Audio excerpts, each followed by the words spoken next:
Nityananda Paramashivoham Om Nityananda Paramashivoham Om Nityananda Paramashivoham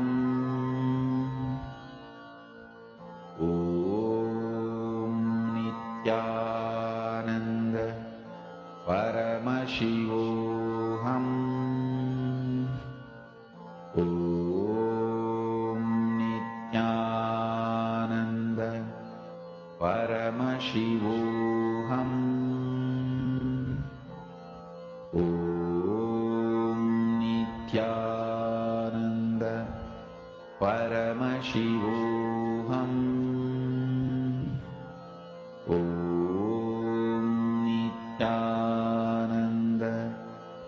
Paramashivoham Om Nityananda Paramashivoham Om Nityananda Paramashivoham Om Nityananda Paramashivoham Om Nityananda Paramashivoham Om Nityananda Paramashivoham Om Nityananda Paramashivoham Om Nityananda Paramashivoham Om Nityananda Paramashivoham Om Nityananda Paramashivoham.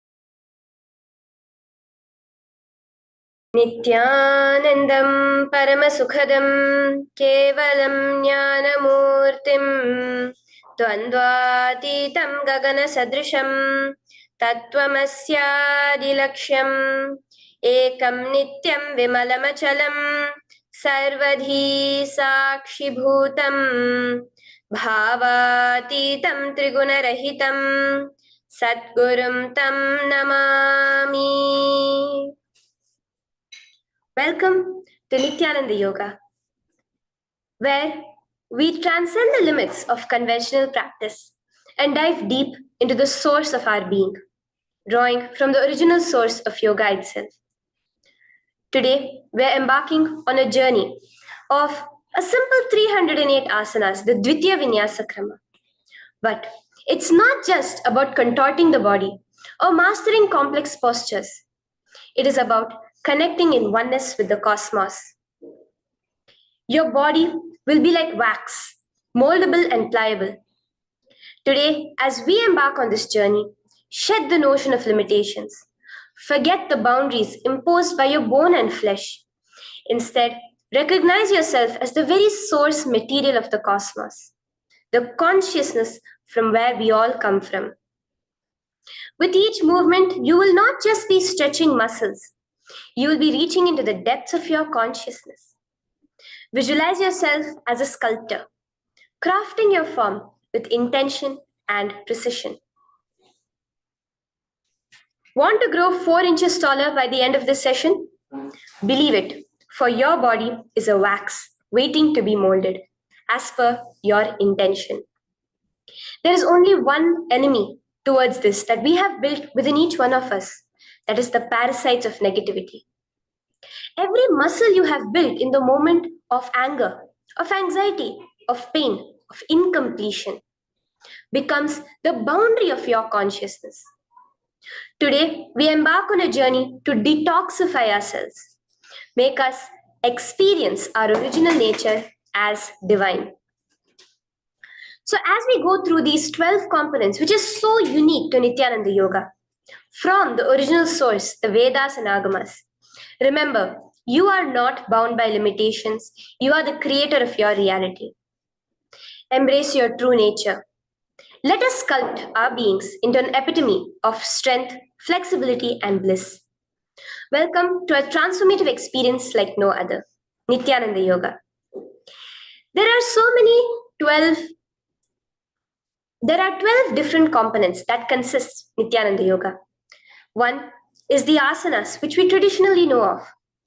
The various body postures revealed by Paramashiva to align the physical geometry of our body, the physical geography of our body, to the cosmic geometry, the cosmic geography. As Paramashiva says, sthiram sukham asanam, that body posture which is steady, comfortable, because it's in its original nature of Paramashivatva. The second are the pranayamas, the various systematic breathing techniques that Paramashiva has revealed for each one of us, that connect us to the higher dimensions of the cosmos and increase the life energy within us. The fourth are the bandhas, the different internal locks of the body. The third are the mudras, the various hand gestures and body movements to seal that life energy within ourselves. The very word mudra means seals. You will be able to seal the space of oneness within you with Paramashiva. The fourth are the bandhas, the various internal locks of the body to awaken the Kundalini Shakti, our latent potential energy, and make us conducive for the ultimate experience. The fifth are the Karanas, the beautiful dance movements of the body, revealed by Paramashiva to put you in the space of ultimate bliss, and which engage all the different parts of your body. The next are the visualizations. As Swamiji says, the intention with which you move your body manifests as your reality. As you hold the visualization within you of the various gods and goddesses of KAILASA, of the various beings of this universe, you manifest the powers of those beings within you. The next are the japas, the various powerful energy vibrations of the cosmos that you will be subtly repeating in your throat center that will cause your very DNA to be bound to the cosmos, to your consciousness with the highest frequency possible. The next are the pramanas, the chanting of the sacred mantras, the original source scripture of Hinduism that reveal the science of Nityananda Yoga, of yoga, because as Swamiji says, yoga has a source and it is Hinduism. These original verses will manifest the vision Paramashiva had when he created yoga in each and every one of us. There are weights, which is an optional component, helps us to enhance our experience of Nityananda Yoga as revealed from the source scriptures of Hinduism. The next are the mandalas, the cosmic geometrical representation. The Shri Chakra, the Shri Yantra, which is the direct geometrical representation of the cosmos. When you keep that in front of you and gaze at it throughout your Nityananda Yoga, your body will fluidly just align itself to the cosmos. We have the Abharana, the Rudraksha, which we keep on our body, which acts as an energy battery, sucking in, storing the energy that we produce during this Nityananda Yoga and releasing it to us throughout the day to fuel our entire day with consciousness. The last but not the least are the Aushadas, the various sacred herbs that you can apply to, which can be infused with the thought current of Paramashivatva to manifest it within you. With this understanding, let us get right into the practice of Nityananda Yoga. which starts with invoking the presence of Paramashiva himself, the very being of Paramashiva, to witness our Nityananda Yoga today, with the chanting of the Shiva Mula Mantra.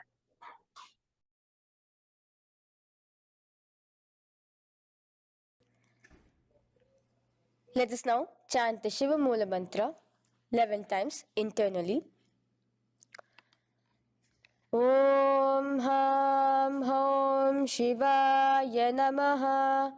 Om Ham Hom Shivaya Namaha. Om Ham Hom Shivaya Namaha. Om Ham Hom Shivaya Namaha. Om Ham Hom Shivaya Namaha. Om Ham Hom Shivaya Namaha. Om Ham Hom Shivaya Namaha. Om Ham Hom Shivaya Namaha. Om Ham Hom Shivaya Namaha. Om Ham Hom Shivaya Namaha. Om Ham Hom Shivaya Namaha. The next step of this ritual of yoga, as Swamiji reveals, yoga is a ritual, a methodology to connect yourself with the divine. As every ritual in Hinduism goes, we cleanse the three elements of our body, of the world, and of the ultimate with the Tattvachamanam.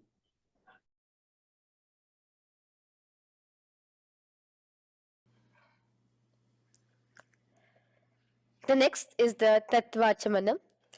So now I request all the participants to have the Panchapatram and the Uddharani, the traditional cup and the spoon filled with some fresh water. Now,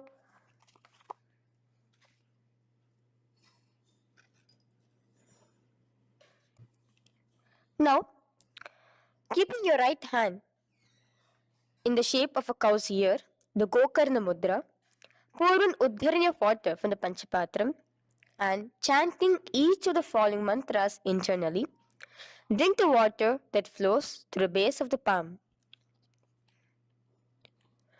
Om Atmatattvam Shodayami Svadha. Om Vidyatattvam Shodayami Svadha. Om Shivatattvam Shodayami Svadha. Wash your right hand with water from the Panchapatram. Now, chanting the following mantra internally, wipe the upper and lower lips twice using the base of the right hand thumb, moving the hand from right to the left of the lips. Om Ham Hridayaya Namaha. Wash your right hand with water from the Panchapatram. Now, with the tips of right hand index, middle and ring finger, touch above the upper lips and below the lower lips. Wash your right hand with water from the Panchapatram. Now, with the tips of right hand index finger and thumb joined together, touch your right nostril, left nostril. With the tips of right hand ring finger and thumb joined together, touch your right eye, right ear, left ear. Wash your right hand with water from the Panchapatram. Now, with the base of the right hand thumb and little finger, touch the navel, right chest, left chest. With the right hand, fingertips together, touch the top of the head, right shoulder, left shoulder, and your heart center. With that, we have the Sankalpa. The Sankalpa, the manifestation of our conscious intention. What is it today each one of us want to manifest through Nityananda Yoga? Hold that in your inner space. Through this conscious intention, which directly happens with the blessings, with the grace of the Supreme Pontiff of Hinduism, Bhagavan Shri Nityananda Paramashivoham, you will just see your intention manifesting as reality.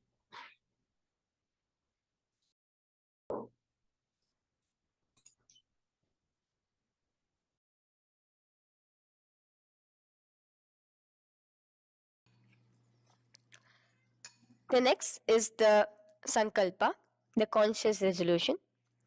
So now I request all participants now to, with your right hand, cover your left palm, which is the Sankalpa Mudra, and keep both the hands on the right thigh. Continue to keep this mudra till the end of the Sankalpa.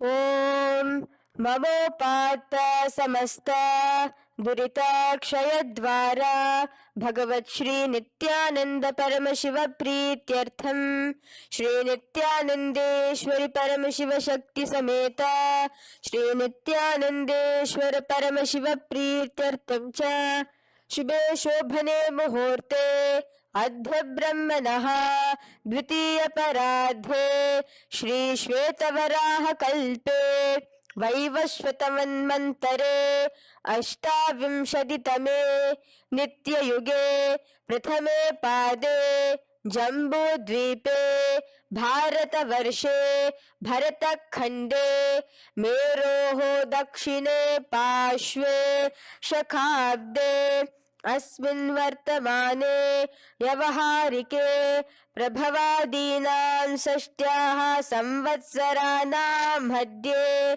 शुभनाम संवत्सरे शुभायने शुभऋतौ शुभमासे शुभपक्षे शुभतिथौ शुभवासरयुक्तायां शुभनक्षत्र शुभयोग शुभकरण एवं गुणविशेषण विशिष्टायाम् अस्यां शुभतिथौ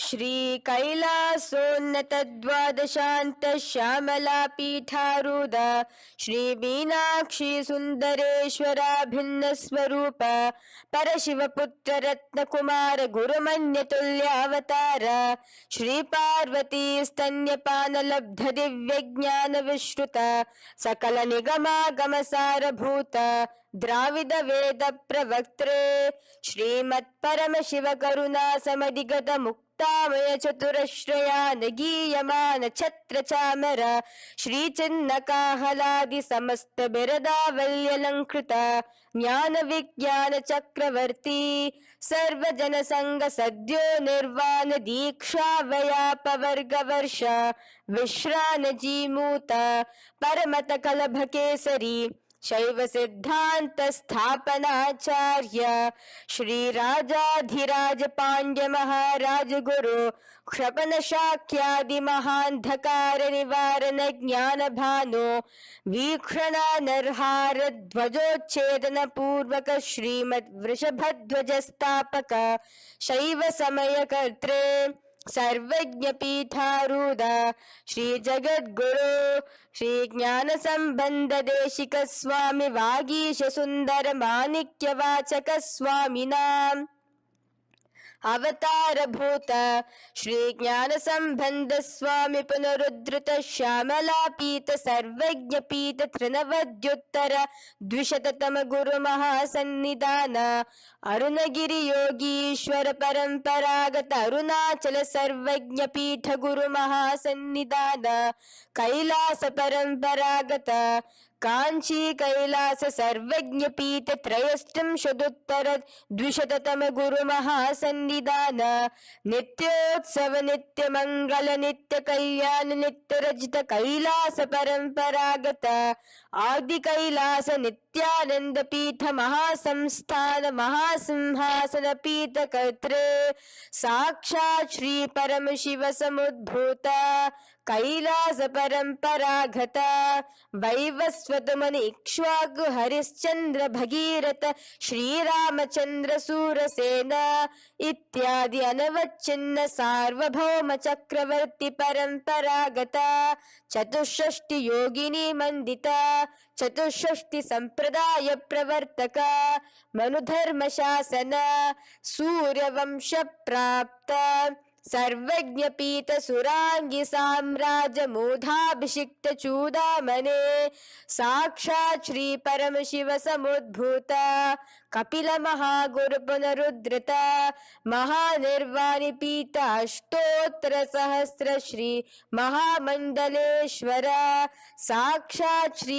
परम शिव समुद्भूत श्री महागणपति समारंभ अनवच्छिन्न पीताधीश्वर गुरु परंपरा प्राप्त अतल पीता अष्टोत्तर सहस्रतम अष्टोत्तर सहस्र श्री अतल पीताधीश्वर धर्म मुक्ति स्वर्गपुर स्वर्ण पीता त्रयोविंश गुरु महासन्निधान कैलास परंपरागत आदिपीठ सर्वज्ञ पीठ जगद्गुरु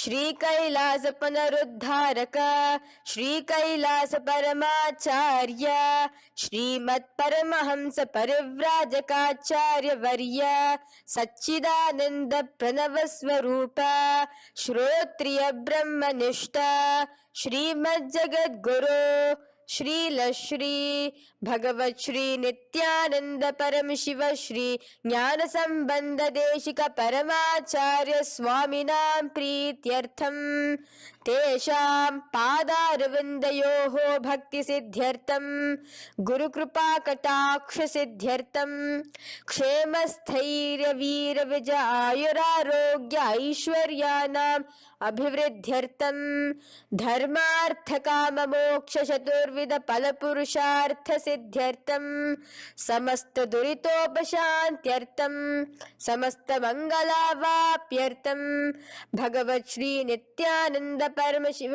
प्रसादेन सकुटुंबस्य ज्ञान वैराग्य जीवन मुक्ति प्राप्त्यर्थम भगवत श्री नित्यानंद परम शिव कृपा कटाक्षेण पूर्ण आरोग्य युक्त दृढ़गात्र यौगिक शरीर सिद्ध्यर्थम परम शिव शक्ति आविष्करणार्थम नित्यानंद योगाभ्यासं करिष्ये.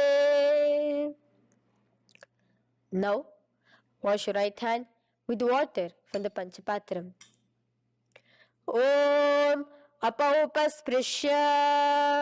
Now, let's get started with the asanas. Okay?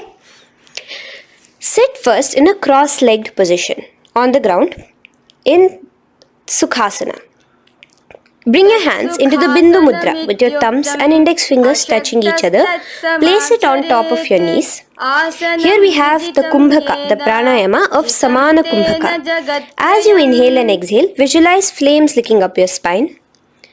Do the bandhas, the locks, the Mahamudra Bandha, all three of the bandhas, where you are doing the Jalandhara Bandha, tucking in your chin to your chest, the Udyana Bandha, sucking in your stomach, and the Moola Bandha, clenching your perineum. For the first set of asanas, we have the japa Soham, which you'll be repeating in your throat center. As you do Sukhasana, visualize Lord Shiva in your inner space. The next asana is Parvatasana. Now, from the seated position, bring both your feet to the opposite thighs. Clasp your hands together in front of your heart center in the Anjali Mudra and raise it above your head. Keep your hands as straight as you can. Continue the Samana Kumbhaka and the japa of Soham. Remain with all the three bandhas, the chin to your chest in Jalandhara Bandha, the stomach tucked in Udyana Bandha, and the clenched perineum in Moola Bandha. Here, visualize yourself as Mount Kailash. The next asana is Halipavasana. Now slowly bring your feet together in front of your body as you stretch it out a little further away. Now bring your hands behind your back and clasp the left hand by your right. Lean forward, placing your forehead on the ground as you continue to engage all the three bandhas. Here, gaze at your nose. Visualize Swamiji, the supreme pontiff of Hinduism, in your inner space. Now, in a similar position from Halipavasana, just release your hands Slightly get up and bring your hands in front of your body. Place them on the ground, cupping your hands, making a hollow in Nagi Pavasana. Visualize yourself as a snake gazing at your nose. Continue the japa, the pranayama, and all three bandhas engaged. Now, raise up. This is KAILASA. Hold your big toes with your index and middle finger in the prana mudra. Stretch your legs straight out and upwards. Cross it into Padmasana. Bring it to your opposite thighs. Lean forward and down onto your elbows. Again, tuck your chin into your chest, suck in your stomach, and clench the perineum in the Mahamudra Bandha. Visualize yourself as a bird in KAILASA. The next is Nityananda. Now, raise up again. Bring one ankle to the top of the opposite knee. Hold the elbows with your hands. Hold the respective elbows with the opposite hands. Again, engage all the three bandhas and rotate your arms in a circular motion. Keep the spine completely straight and gaze towards your nose.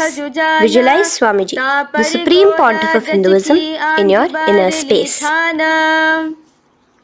Next is Gajasana. Press your hands onto the ground. You can bring your feet a little back as you raise yourself up, your hips up high. Lower your head and then chest, scooping your body forward again and again. Here, engage the Uddiyana Bandha, where you suck in your stomach along with the Mula Bandha, clenching the perineum. Visualize yourself as an elephant. Gajasana. Now stop the movement slowly. In another dynamic asana, which is Rikshasana, you will start alternatively pressing the heel of one foot onto the ground while lifting the other heel up. Repeat this again and again. The next is Vaishyasana. Now slowly come to a standing position. Stand tall on the tips of just your big toes. Keep your head neck straight line. And bring the middle, index and ring fingers to your heart in the Hridaya Mudra. Continue engaging the Uddiyana Bandha. Visualize Swamiji in your inner space. Here we have a very interesting movement, which is the Karanas, the dance movements. So the first Karana is Urdhva Janu Karana, which literally means the raised knee. So now stand in the Aramandi position, which is your heels touching together, the toes facing outwards, almost at a 45-degree angle. Bend your knees low and keep both your hands at your chest, elbows parallel to the ground.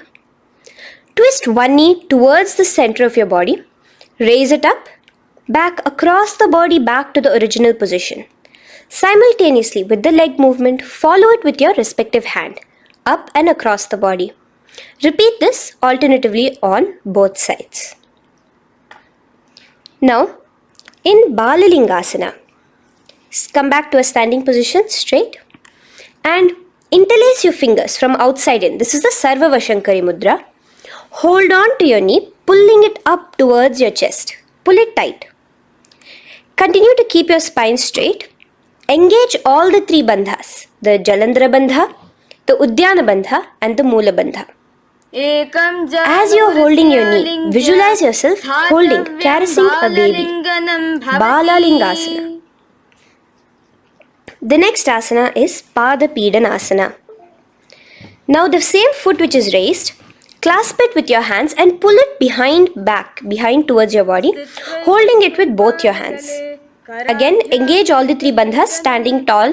Visualize Swamiji, the Supreme Pontiff of Hinduism, in your inner space.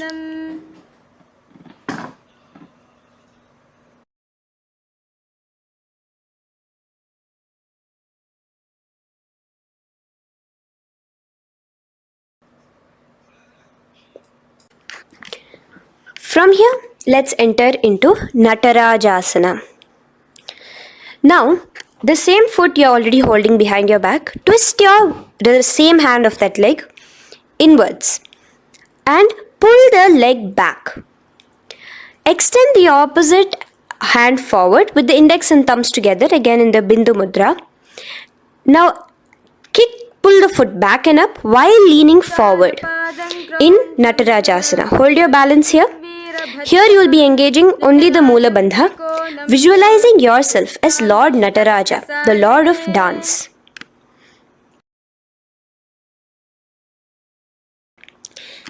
Now again let's repeat Balalingasana on the other side with the other leg. Pull it up towards your chest with the hands in the Sarva Vashankari Mudra. Engage all the 3 bandhas as you visualize yourself holding and caressing a baby. Now pull your foot back into Padapidanasana on the other side. Remain with all the 3 bandhas engaged. Visualize Swamiji in your inner space. And lean forward. Now hands stretched in the Bindu Mudra into Natarajasana. Balance there as you visualize yourself as Lord Nataraja. Now come back to a standing position. Release your leg. Gain your balance as we enter into the Ardharechita Karana. Now again bring yourself to the Aramandi position. Heels together, toes pointed outwards and knees bent. Now from this position, bring your right foot onto the tips of the toes behind the left heel. The heel should be up. Bring your left hand towards your chest, parallel to the ground again, and extend the right arm out and wide like a pendulum. Bring it back towards your chest. Now while your arm is swinging, remember to move your fingers one by one inwards towards the palm and then outwards. Now place the right hand over the nose. Uncross your ankles. Let's do this on the other side also. Cross the left ankle behind and stretch the left hand out like a pendulum.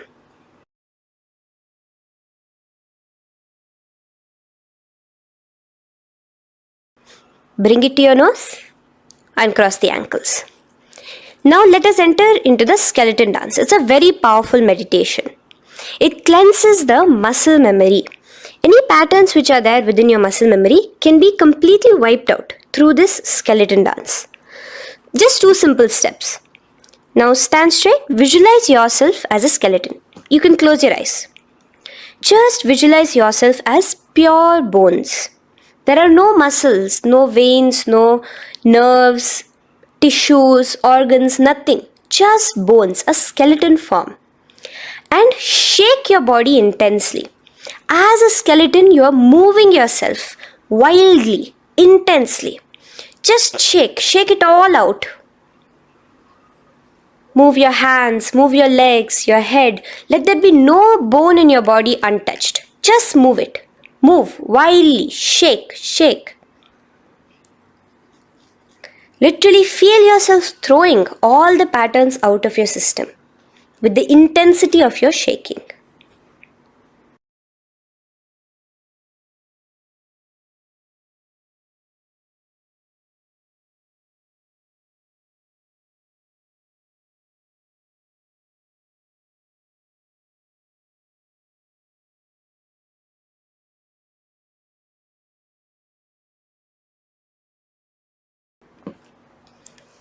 Now slowly calm down. Take a few steps, gain your breath back. That's a powerful meditation we did. Let us do the next Karana. Again, come back to a standing position. Do the Aramandi. Your toes outwards, knees bent with your feet together. Now here, raise your hands above your head.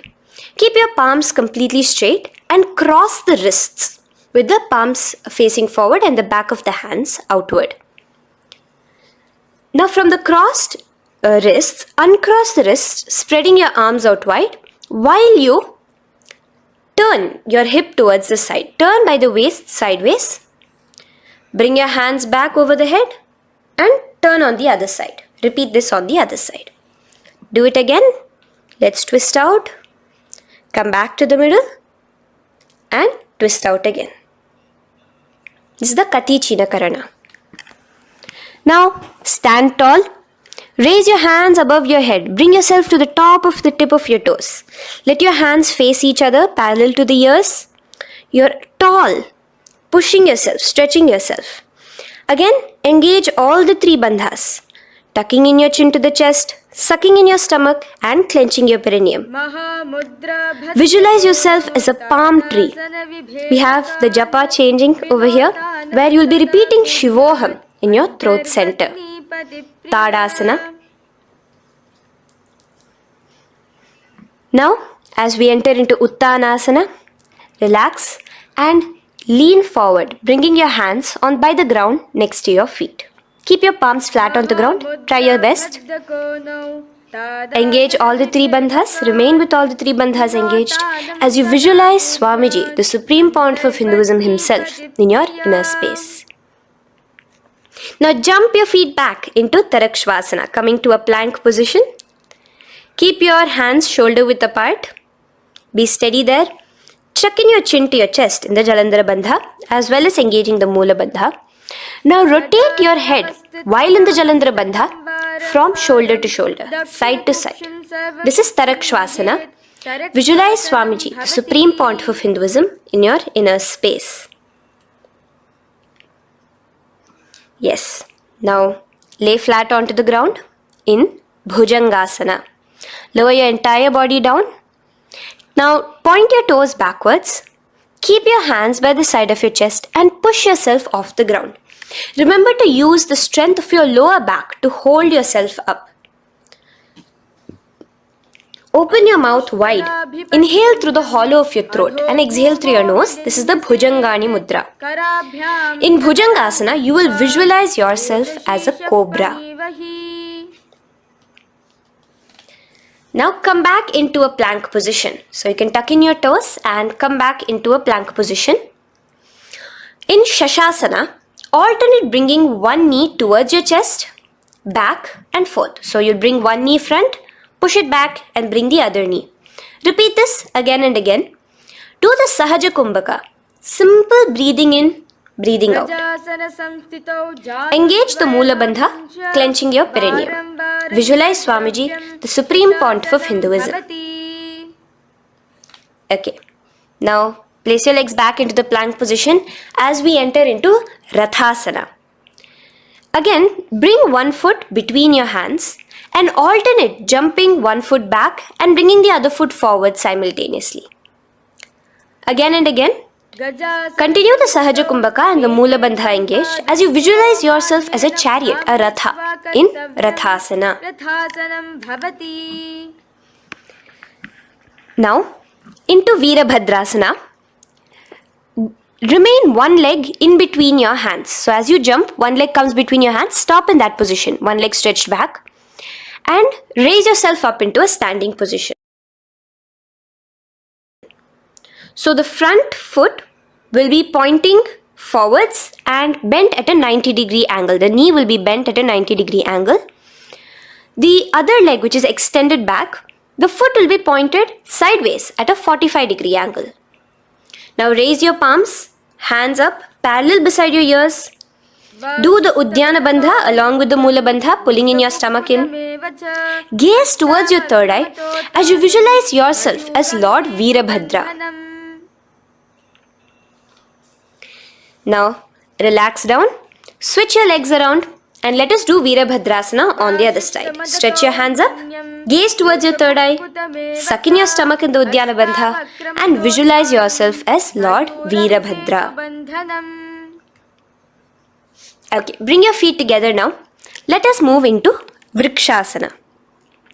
Now stand tall, gain your balance here slowly. Bring one foot towards the inner thigh.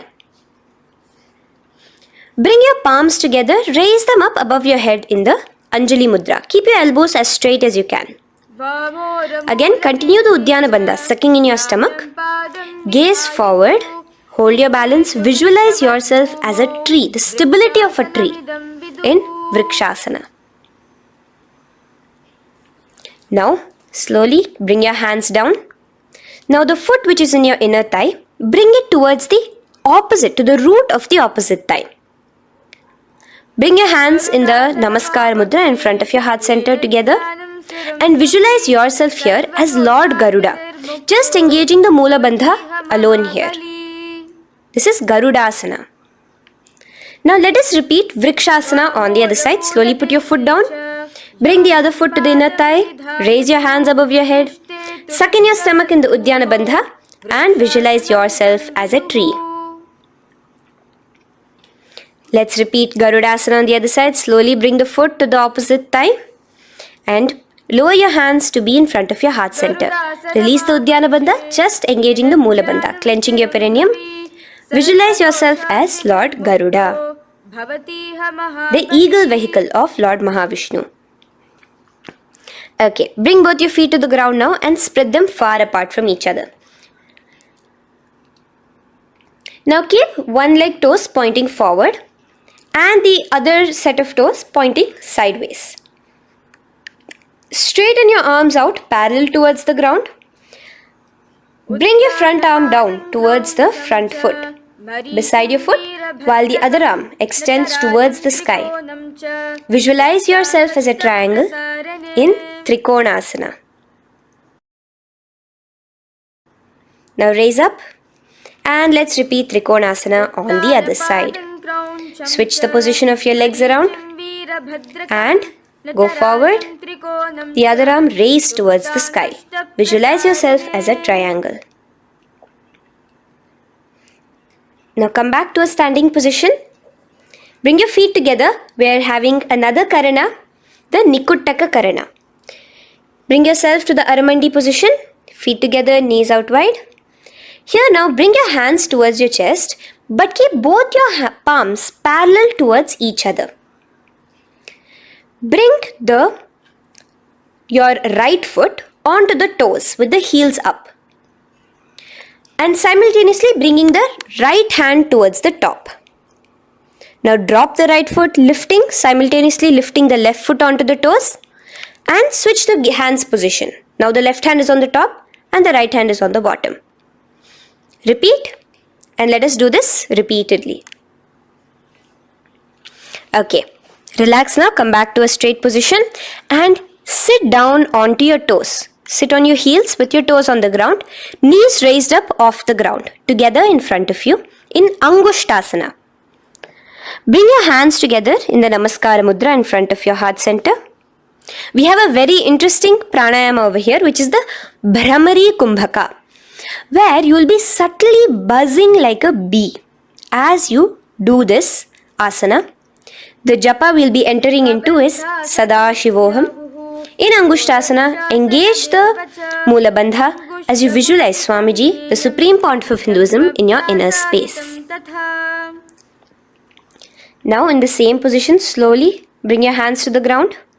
Balance yourself as you stretch one foot forward, sitting on the heel of one foot and the other foot stretched forward, toes pointed upwards. Bring your hands to the Vara Mudra, just the tips of the finger on the ground while the palm faces forward, both your hands. Continue to engage the Moola Bandha, clenching the perineum as you visualize Swamiji, the Supreme Pontiff of Hinduism, in your inner space. Now, stretch, the leg is stretched forward, right? Stretch the same hand, the respective hand forward and clasp onto the big toe of that foot in the Prana Mudra with your index and middle fingers. The other hand, bring it to the back of the respective heel in Vidhunanasana as you visualize Swamiji in your inner space. Okay, bring your 2 feet back together as we repeat Saurasana on the other side. Stretch your left leg forward now. Palms in the Vara Mudra on the ground. Visualize Swamiji in your inner space.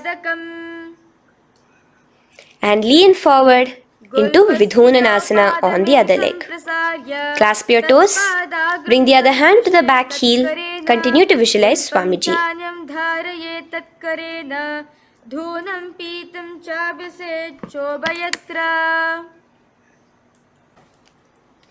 Now bring your 2 feet back together as you continue to sit on the heels, getting a nice toe workout here. Balance on your toes, bring your knees together in front of you. Now place your palms on top of the respective knees with the hands facing upwards, the palms facing upwards.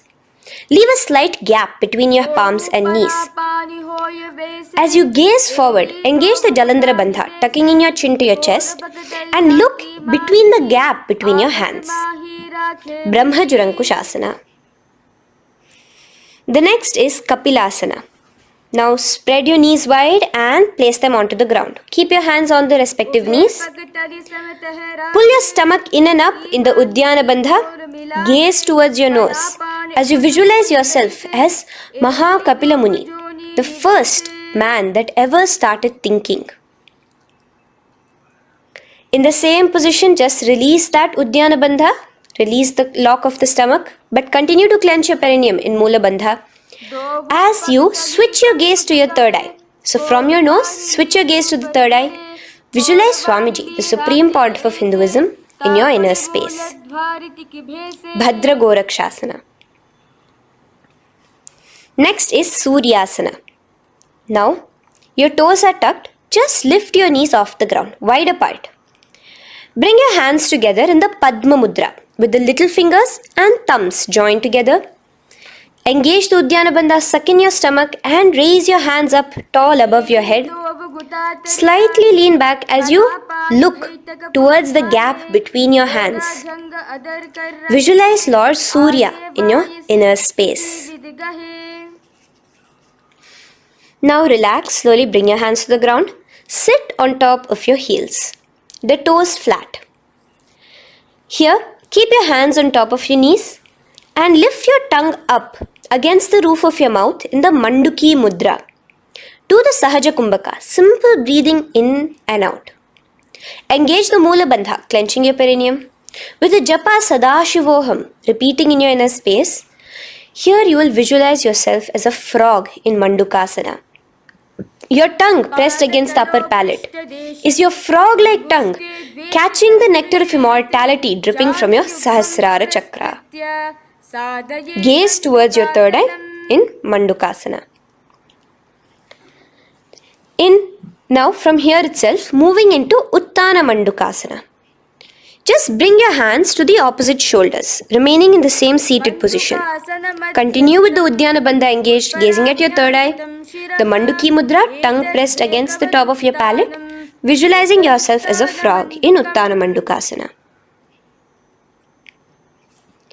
Slowly bring your hands out from behind your back. Now slightly raise up and cross your ankles behind you. Sit on top of your crossed ankles. Keep your knees wide and your fingers spread on the top of your knees, both your hands. Open your mouth wide and stick out your tongue, exhaling forcefully. Gaze at the tip of your nose. Repeat this several times because you're visualizing yourself as a lion in Simhasana. The next asana is Bhadrasana. Now you can release yourself and uncross your ankles. Just keep your toes crossed behind you. Again, sit on top of your heels, keeping your knees wide apart. Cross your hands behind your back, hold on to the big toes in the Prana Mudra with your index and middle fingers. Apply the Jalandhara Bandha, tuck in your chin to your chest along with the Mula Bandha, sucking in your perineum. As you gaze towards your nose, here, resume the Bhramari Kumbhaka, buzzing like a bee subtly in your inner space as you visualize Swamiji, the supreme pontiff of Hinduism, in your inner space. Now, bring your hands out from behind you. As you bring yourself to a squatting position. Keep your feet flat onto the ground as close together as possible, but your knees opened wide. Bring your body in between your knees, your torso in between your knees, and take your arms in and around your knees towards the back, clasping your fingers, interlacing your fingers behind you in the phaleṣhu Mudra. Gaze towards your nose. Visualize yourself as a crow in Kakabhusandhi-asana. The next asana is karmaṇy-evādhikāras. Unclasp your hands and place them flat onto the floor. Keep them shoulder width apart for good balance. Now, slowly bring your knees to the back of your arms, above the elbows. Lean your chin forward and down. Keep your gaze steady as you lift your feet off the ground. In karmaṇy-evādhikāras, visualize Swamiji, the supreme pontiff of Hinduism, in your inner space. Now in the same position, slowly lower your head to the ground and stretch your legs up high, forming a tripod between your two hands and your head in Asana. Gaze at your nose, continue the Brahmari Kumbhaka, continue engaging the Mula Bandha and the Japa of Sadashivoham. Visualize Swamiji in your inner space. The next asana is Parshva-Mayurasana. Slowly bring your feet down. Yes, relax. And now squat on your toes with your knees together and twist your body. Place both the hands to one side of your knees. Now bring one of your elbows to the knee and the other of your elbows towards the hip. Lean onto your arms, balance, extending your legs out to the side. Gaze towards your third eye, visualizing yourself as a peacock. In Parshva-Mayurasana, as you do the pranayama, the Rechaka Kumbhaka, let your exhalations be prolonged and your inhalations be slightly shorter. Now relax, bring your feet to the ground and bring your body to the other side of your knees. As you repeat Parshva-Mayurasana on the other side, lean forward, stretch your legs, gaze at your third eye, visualize yourself as a peacock. Now let's do Bhairaganathasana. Now come again to a plank position. Place your hands down, stretch your legs back and bring one foot around your shoulder to be placed in between both your palms. Gaze at your third eye. Just engage the Mula Bandha, clenching your perineum. Here, this is Bhairaganathasana. Visualize yourself as Lord Kala Bhairava. Slowly bring your foot out and bring the other foot in between your palms. Remaining in the plank position, continue to visualize yourself as Lord Kala Bhairava in Bhairaganathasana on the other side. The next asana is Unmukha Pithasana. Now from the same plank position, bring your forearms onto the ground. Be steady as you walk your feet closer towards yourself, forming like a slight mountain. In Unmukha Pithasana, gaze at your third eye. Continue the Rechaka Kumbhaka. Visualize Swamiji in your inner space. The next asana is Vashishthasana. Now, just raise yourself onto one of your hands. So release your forearms off the ground and raise yourself onto your right arm. And keep your body completely parallel to the ground as you raise your left arm straight above your head. Visualize yourself as Rishi Vashishta as you do the Vashishthasana. Gaze towards the hand on the top. Now slowly bring that hand down. As you switch the hands, bringing your right hand up towards the sky. Balance there, completely straight on your toes. As you visualize yourself as Rishi Vashishta, the Guru of Bhagavan Sri Rama. Now, bring your feet forward into Anjani Asana. So here you will be sitting on your hips with your legs pointed forward. And sit on top of your hands. So keep your palms facing upwards and sit on both your palms as you tuck your elbows into your body. Do the Rechaka Kumbhaka, continue the Rechaka Kumbhaka. Engage the Jalandhara Bandha, tucking in your chin to your chest, gaze at your nose, visualize yourself as Lord Hanuman in Anjani Asana. Now, slowly release your hands from under your body. As you lean forward into Paschimottanasana, clasp your respective toes with your index and middle finger. Lean forward and down, bring your elbows to the ground, your forehead towards your knees. Engage all the three bandhas, the Mahamudra Bandha. As you visualize Swamiji, the supreme pontiff of Hinduism in your inner space, with a new japa, Mahasadashivoham, starting here.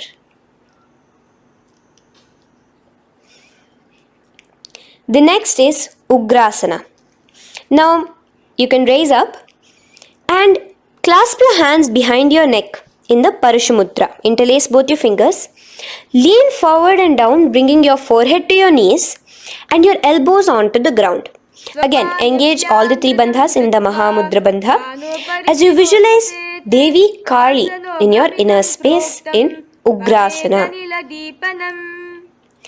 The next is Asana. So raise up and keep one leg pointed forward while you bring the other leg towards the groin, the knee pointed upwards. Place the foot flat on the ground. Now lean forward.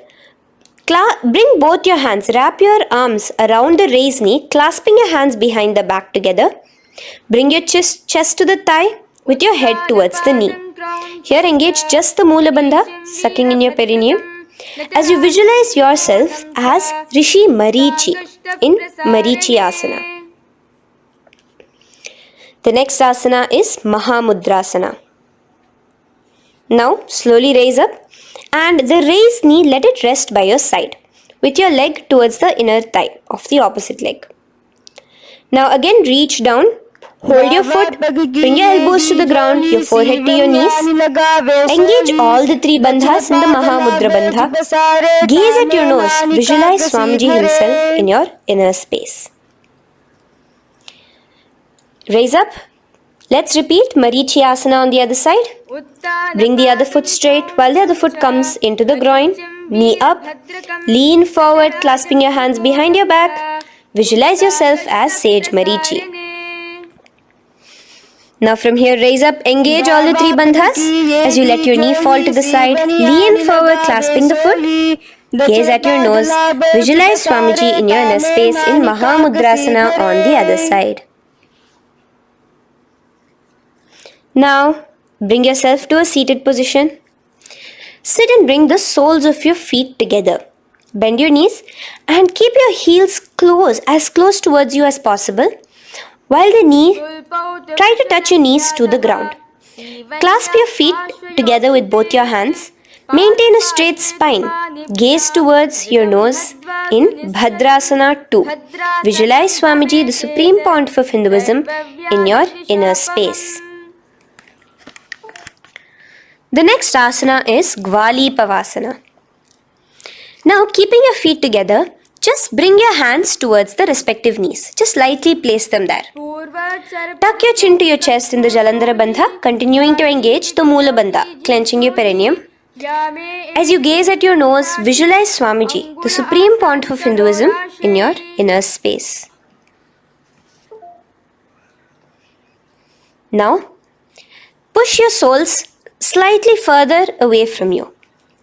The joined feet, push it further away from your body. And lean forward, keeping both your hands, the fingers inside of the feet. Hold the soles of your feet. Lean forward and down. Bring your forehead to the ground. Gaze at your nose. Visualize the Yoni Mandala in your inner space. In Joni Asana. The next is Midiki Pavasana. Raise up.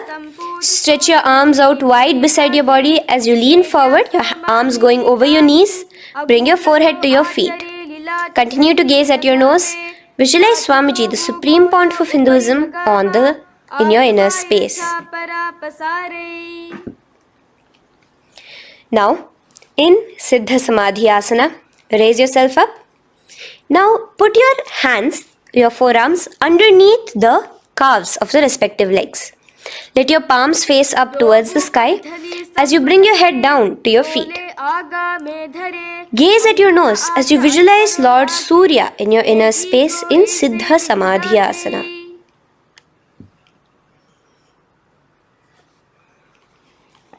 The next asana is Chiniki Pavasana. Raise up now. Bring both your feet together in front of you. Bring your feet back close to your body. Now place your hands underneath both the feet and pull your feet open like a book facing towards the sky. Both your feet. Press your elbows onto your thighs near the knees and gaze towards your nose, visualizing Swamiji in your inner space in Chiniki Pavasana. Giving yourself a nice stretch. Now release your feet and bring your hands to the respective knees. Gently push down on your knees, pushing it towards the ground. Suck in your stomach in the Uddiyana Bandha. Gaze at your third eye, visualizing Swamiji in your inner space. This is Charapata Chokasana. The next asana is Bhairavasana. Now continuing to remain with your feet together, You can use the help of your hands to bring your toes onto the ground with your heels pointed upwards. Just push yourself and try to do it. Continue to remain with the Uddiyana Bandha engaged, your stomach sucked in. Bring your hands to the Bindu Mudra with the index and thumbs together on top of the knees. Gaze at your third eye. Visualize yourself as Lord Kala Bhairava in Bhairavasana. The next asana is Samanasana. So slowly you can bring your feet out from underneath. Take now one foot towards your chest, holding with both your hands as the other foot rests by the perineum. Pull the sole onto your chest. Gaze at your third eye. Visualize yourself holding the breath in the Mooladhara Chakra, the Chaturdala, the 4-petal lotus of your body. Gaze at your third eye. Visualize Swamiji, the supreme pontiff of Hinduism, in your inner space in Samanasana. From here, let's move into Apanasana. Now, the foot that you have towards your chest, just bring it over your shoulder and place both your palms onto the ground beside you. As you lift the leg by your perineum, stretch it out and lift it up high into the sky in Apanasana. Gaze at your third eye, visualizing Swamiji in your inner space. Let's repeat Samanasana on the other side. Bring your foot down. Clasp the other foot towards your chest. Gaze at your third eye, visualizing Swamiji in your inner space. And bring the foot onto your shoulder as we repeat Apanasana on the other side. Stretch your leg out straight in front of you, up high towards the sky, gazing at the third eye, visualizing Swamiji in your inner space. Okay, relax slowly. Let's move into Gomukhasana. Now, sitting in a seated position, cross one leg over the other, like over, and align the knees together at the center of your body and the feet by the opposite hips. Place both your hands on top of the stacked knees. Gaze at your nose. Here we have a beautiful pranayama, very cooling pranayama, which is the Sheetkari pranayama, where you will be inhaling through your clenched teeth with your tongue pressed against behind your teeth and exhaling through your nose, creating a hissing sound. The japa will be for the next sequence of asanas, Om Nityanandoham. Visualize the face of a cow in Gomukhasana. Now keep your knees crossed. From the knees, bring your hands towards the respective toes on the side of the body. Clasp the big toe in Pranamudra. Suck in your stomach in the Uddiyana Bandha. Visualize yourself as Rishika Anasuya in Anasuyasana. Now in Anusuyasana 2, just bring your hands behind your back, clasped together, interlaced fingers in the Parashu Mudra. Lean forward and down. Try to bring your nose to touch the ground in front of you. Just visualize yourself as Rishika Anasuya and gaze at your nose. Anusuyasana 2. Raise yourself up now.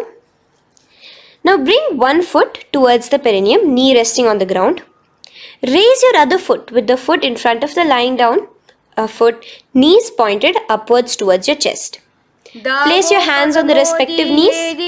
Keep your spine tall, chest out. Gaze at your nose. Visualize yourself as Lord Garuda, the eagle vehicle of Bhagavan Mahavishnu. Garudasana 2. From here, moving into Naradasana. Now, keep both your hands, bring both your hands behind your neck and clasp them in the Parashu Mudra. Interlace your fingers behind your neck. Twist outward of the raised knee. Just keep your whole body outside of the raised knee. Gaze towards your third eye, visualizing yourself as Devarishi Narada in your inner space. From Naradasana, let's enter into Matsya Pithakasana. Place one foot on the top of the opposite thigh. Wrap your respective arm across the knee, holding on to the opposite shin. Extend the opposite hand straight. Hold on to the respective toe with the index and middle fingers in Prana Mudra. Gaze towards your nose. Visualize Matsyavatara, the fish form of Bhagavan Mahavishnu in your inner space in Matsya-Pīṭhakāsana.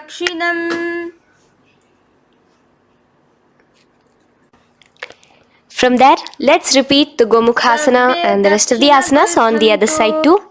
So slowly you can cross your knees over to the other side in Gomukhasana. Keep your hands on the top of your knees. Gaze at your nose as you visualize the face of a cow in Gomukhasana. Continuing into Anusuyasana on the other side, bring your hands to your toes. Suck in your stomach in the Uddiyana Bandha. Gaze at your nose, visualize yourself as Rishika Anasuya. And lean forward, bringing your hands behind your back in Anusuyasana 2. Interlace your fingers in the Parashu Mudra. Continue to gaze at your nose, visualizing yourself as Rishika Anasuya. As you relax the Uddiyana Bandha, just clenching the Mula Bandha alone. Raise up, bring your feet together in front of you as we enter into Garudasana 2. Place your hands on the respective knees. Stay straight. Visualize yourself as Lord Garuda as you gaze towards your nose. And twist your body out of the raised knee, hands clasped in the Parashumudra behind your neck. Gaze at the third eye, visualizing yourself as Devarishi Narada. And bring the foot to the opposite thigh as we enter into Matsya-Pīṭhakāsana on the other side. Clasp your toe in Prana Mudra. Gaze at your nose, visualizing Matsyavatara, the fish avatar of Lord Vishnu in your inner space. Now let's enter into Matsyendrasana. Remaining in the same position with one foot on the opposite thigh, place the other foot on the ground on the far side of the other thigh. Twist. Bring your elbow outside the raised knee. Keep the raised arm by your neck. Turn backwards. Gaze towards your third eye, the other hand straight out. Visualize Matsyendranatha, the great Rishi and master of Hatha Yoga in your inner space. Just switch your hands around. Straighten the hand that was originally bent and bend the other hand towards your neck. As we enter into Kubhasana, visualize yourself as a camel. Continue to gaze at your third eye. Now, straighten out both your hands straight out in the same position. Continue to gaze at your third eye, visualizing Matsyendranatha, the master of Hatha Yoga in your inner space. Now slowly, take your foot off from the thigh. As we enter into Matsyendrasana on the other side, bring the other foot to the thigh. Place the other foot on the far side.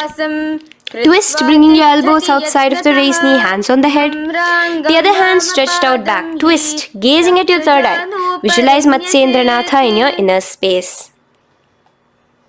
Switch the hands around as we enter into Kubhasana on the other side. Remember to visualize yourself as a camel. Now stretch both your hands out in Matsyendrasana 2 on the other side. Visualize Matsyendranatha in your inner space.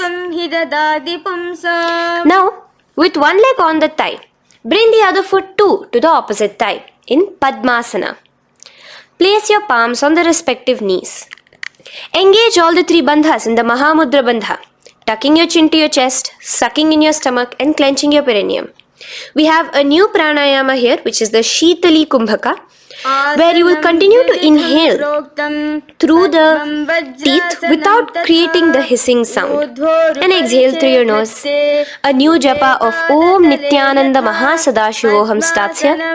Gaze at your nose in Padmasana, visualizing yourself as Bhagavan Paramashiva. Now, keeping your legs in the same position, just cross your hands over each other, clasping onto the toes with your index and middle fingers in the Prana Mudra. Gaze at your nose, visualize yourself as Devi Parvati, the consort of Lord Paramashiva in Padmasana 2. Now, uncross your hands. Take your hands and insert it into the gap between your thighs and your calves. Put both your hands within and pull it out on the other side. As you balance on your hands, lifting your whole body off the ground, visualize yourself as a rooster in Kukkutasana. Now relax. Take your hands out from inside your feet as we enter into Baddha-Keki Asana. Place your hand onto the ground as you raise up on your knees. Place your palms on the ground, fingers pointing towards the legs. Now keep your elbows together, pressed against your navel. Slowly lean forward, balancing, and extend your knees off the ground, visualizing Swamiji in your inner space. In the same position, stretch your legs out behind you. In Mayurasana, visualize yourself as a peacock. Hold your balance. Relax now. Yes, relax flat onto the ground into Makarasana. Lay down completely flat. Keep your feet pointing outwards, far away from each other. Place your forehead on the mat. Interlace your fingers behind your neck in the Phaleṣhu Mudra. Just relax, visualizing yourself as a crocodile as we go back to the Sahaja Kumbhaka, the simple breathing in, breathing out. Just keep the Moola Bandha alone engaged.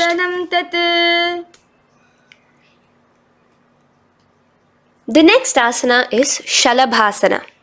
Now lay on your stomach and place your hands on the ground beside the chest. From the laying position, raise your legs up. Use your core strength to bring your thighs off the ground. Visualizing yourself as a locust in Shalabhasana.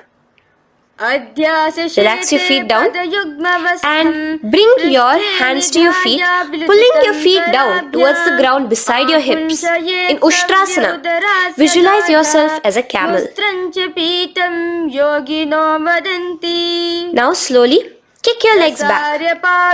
Whilst your hand is clasping your feet, pull your feet towards the sky, lifting your chest and thighs off the ground. In Dhanurasana, gaze at your third eye. Visualize yourself as Paramashiva's bow. Relax slowly and come up to a sitting position. In Bhagasana, sit on both your knees with your head, neck and spine straight. Clench your perineum in the Moola Bandha. Place your hands on top of your knees. Gaze towards your third eye, visualizing Swamiji, the Supreme Pontiff of Hinduism, in your inner space. From here, we enter into Gohyasana. We have a couple of headstand postures here, so get yourself ready. Now, place your forearms on the ground with your fingers interlocked. Ensure your elbows are at shoulder width for the best balance. Place the top of your head on the ground, holding your head with your hands. Slowly walk your toes forward until your hips are in a straight line with your shoulders, and just kick your feet up slightly. Make sure not to lose your balance. Keep your knees bent together at your chest, toes pointed upwards. Gaze to your nose, visualizing Swamiji in your inner space. From here, stretch your legs out into Shirasasana, continuing to hold the balance there as you continue to gaze at your nose, visualizing Swamiji in your inner space. Bring your feet to the ground, relax slowly. The next asana is Podhyasana. So come to a seated position. Bring your hands behind your calves, stretching your legs up and your forehead to your knees. Visualize Swamiji in your inner space. Here we have a new Kumbhaka, which is the Bhastrika Kumbhaka, where you will be exhaling forcefully, making the sound of a bellows. Podhyasana. The japa for this next series is Om Nityananda Paramashivoham, the Mahavakya. Relax yourself. Continuing to remain balanced with your legs up, just bring your hands to the opposite shoulders. In Parighasana, visualize yourself as a mace as you gaze towards your third eye. Now relax. Keep your elbows and palms onto the ground as your legs are raised. Visualize yourself as a boat in Naukasana. Continuing to gaze towards your third eye, remember to continue the Bhastrika Kumbhaka. Forceful exhalation. Now, continuing to keep your balance, just bring your hands to your feet and scoop your hands underneath the heels, pull it towards the chest. Keep your spine upright, gaze towards your nose. Visualize yourself as Lord Rudra in Rudrasana, the most ferocious form of Paramashiva.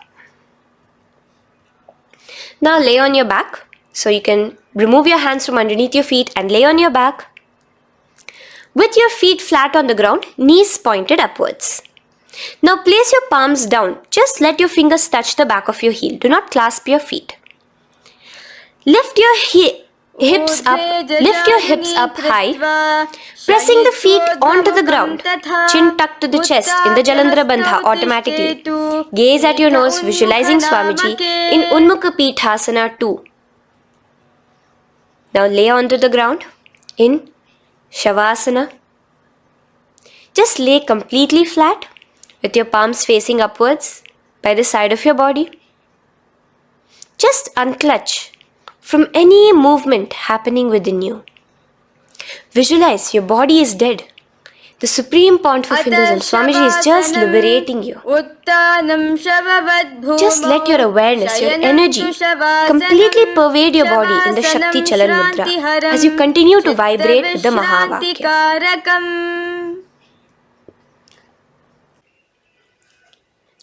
Roll over to one side and come to a seated position. Feel the life entering your body back. In a seated position, let us get continued with the sequence. We have 200 asanas more to go, starting with Yatha Sanishtasana. In Yatha Sanishtasana, sit in any posture you are completely comfortable in, bringing your hands into the Bindu Mudra with the thumbs and index touching. Start off with the Samana Kumbhaka. As you're inhaling and exhaling, feel flames licking up your spine. Clench your perineum in the Moola Bandha with the japa Om Nityananda Paramashivoham for the remaining of the sequence. Visualize Swamiji in your inner space. From here, moving into Samasana, where you bring your feet to a cross-legged position. Keep your hands on your knees with the thumbs and index touching in the Bindu Mudra. Just inhale and exhale as you visualize Swamiji in your inner space. The next is Muktasana. Press your left foot against your genital region. Place the right foot on top of your left. Keep your hands facing downwards on top of your knees. Sit straight, gazing towards your nose. Visualize yourself as a sage liberated by Swamiji himself. Now, continue to remain in the same position as we go into Siddhasana, where your gaze will be switching from the nose to your third eye. Continuing to visualize Swamiji in your inner space, ensure the Moola Bandha, the perineum, is locked. In Siddhyasana now, continuing the same position. Engage all the three bandhas, sucking in your stomach, bringing your chin to your chest in the Mahamudra Bandha. Switch the gaze to the ground in front of you from your third eye. Visualize Swamiji in your inner space. Now, relax the Uddiyana Bandha and Jalandhara Bandha. Just keep the Moola Bandha, the perineum, alone clenched as we enter Rudrasana 2, where your legs will remain in the same position, just your hands alone from resting on your knees will turn around to the Bindu Mudra, the thumbs and index touching. Gaze towards the third eye, visualize yourself as Lord Rudra, the fierce dimension of Paramashiva. The next is Santadhunasana. Keep your hands in the Bindu Mudra, your legs crossed in the same position as you switch your gaze from your third eye to your nose, visualizing Swamiji, his tranquility, unshakable nature. Now, relax the Bindu Mudra, keep your legs in the same position, and bring your hands to your navel, cupping one palm over the other in the Samputa Mudra. It looks sort of like a lotus bud.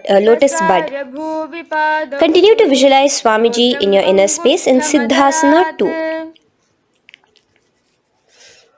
The next asana is Bandha Yoni Asana. Maintaining one heel over the other in the same position of the legs, bring your hands to your face in the Shanmukhi Mudra. So just listen carefully now. Bring your little fingers beneath the bottom lip of both hands. Your ring fingers above your upper lip. Your middle fingers closing your nose, your nostrils. Your index finger covering your eyes. And your thumbs pressed into your ears. This is Bandha Yoni Asana, visualizing Swamiji in your inner space.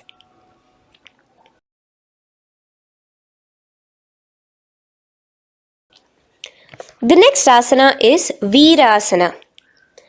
Now, you can remove your hands from your face and bring one foot onto the opposite thigh, and the other foot underneath the thigh.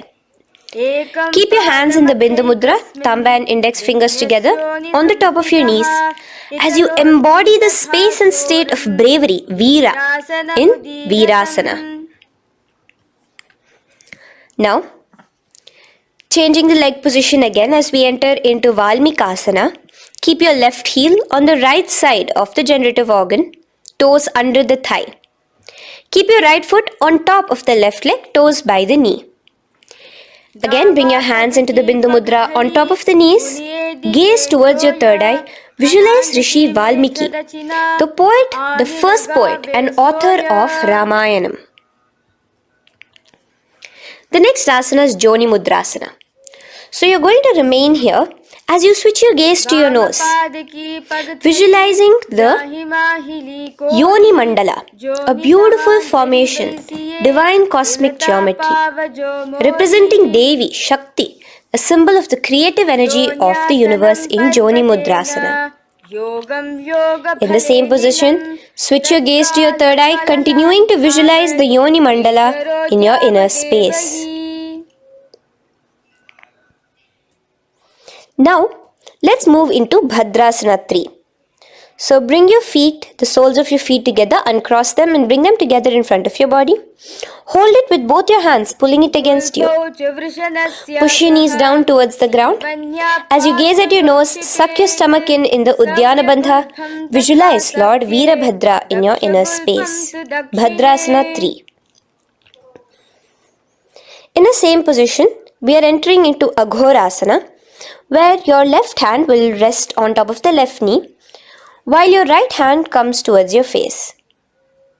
Now, do the Khechari Mudra, where you are bringing your tongue towards the upper palate, gazing towards your third eye. Now, with your right hand, cover your mouth, close the left nostril with your index finger, inhale through the right nostril. Close both the nostrils, hold your breath and exhale through the left nostril in the Abhyantara Kumbhaka. Repeat this on the other side. Visualize yourself as an Aghori, completely dedicated to Paramashiva in Aghorasana. The next asana is Kaneri-Pavasana. So you can distance your feet a little away from your body. As you lean forward, place your elbows onto the soles of your feet and rest your chin on your palms. Gaze at your nose, suck your stomach in Udyana Bandha. Here, continuing with the Rechaka Kumbhaka, where your exhalations are prolonged than your inhalations, visualizing yourself as a female elephant drinking water in Kaneri-Pavasana. The next asana is Parasana. So now, come to a seated position, raise yourself up and keep your knees raised. Bring your hands underneath your knees, between your calves and thighs, and clasp them together. Interlace your fingers in the phaleṣhu Mudra in front of your navel. Lift your feet off the mat. Visualize Swamiji, the supreme point of Hinduism, in your inner space as you gaze at your nose in Parasana. The next asana we'll be moving into is Gopi Chandasana. Now, take your hands out from in between the feet as you let your feet rest on the ground. Take your hands out from underneath your calves. Interlace your fingers around the feet with the soles of the feet together and raise it up towards your chest. Rest your knee on top of your feet. Gaze at your nose. Embody the state and space of a king in Gopi Chandasana. The next asana is Udarasana. So now just quickly release your legs, bring your hands underneath your calves and hold on to your feet again from inside out, both your feet together. Bring your feet up to your chin, resting your chin on top of the interlaced fingers. Bring your feet to your chest, gaze at your nose, visualizing your body, the supreme point of Hinduism, free from any defects in Udarasana. Now, in the same position, just lift your legs up towards your head. Let the top of your hands come towards the top of your head, your forehead. And this is Vishishtasana. Visualize yourself excelling in everything in this posture. Now, slowly relax. Keep your hands underneath your shins as you take your hands up to the shoulder, pulling your hand and interlacing your fingers behind your neck. In Bhujasana, visualize yourself as a cobra. The next asana is Kalyanasana. So in the same seated posture, bring your hands around from behind your neck, remove them and put them around your back, interlacing the fingers behind you. Gaze at your nose.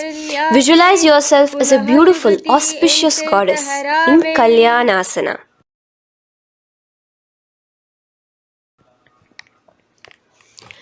The next posture is Sankatasana.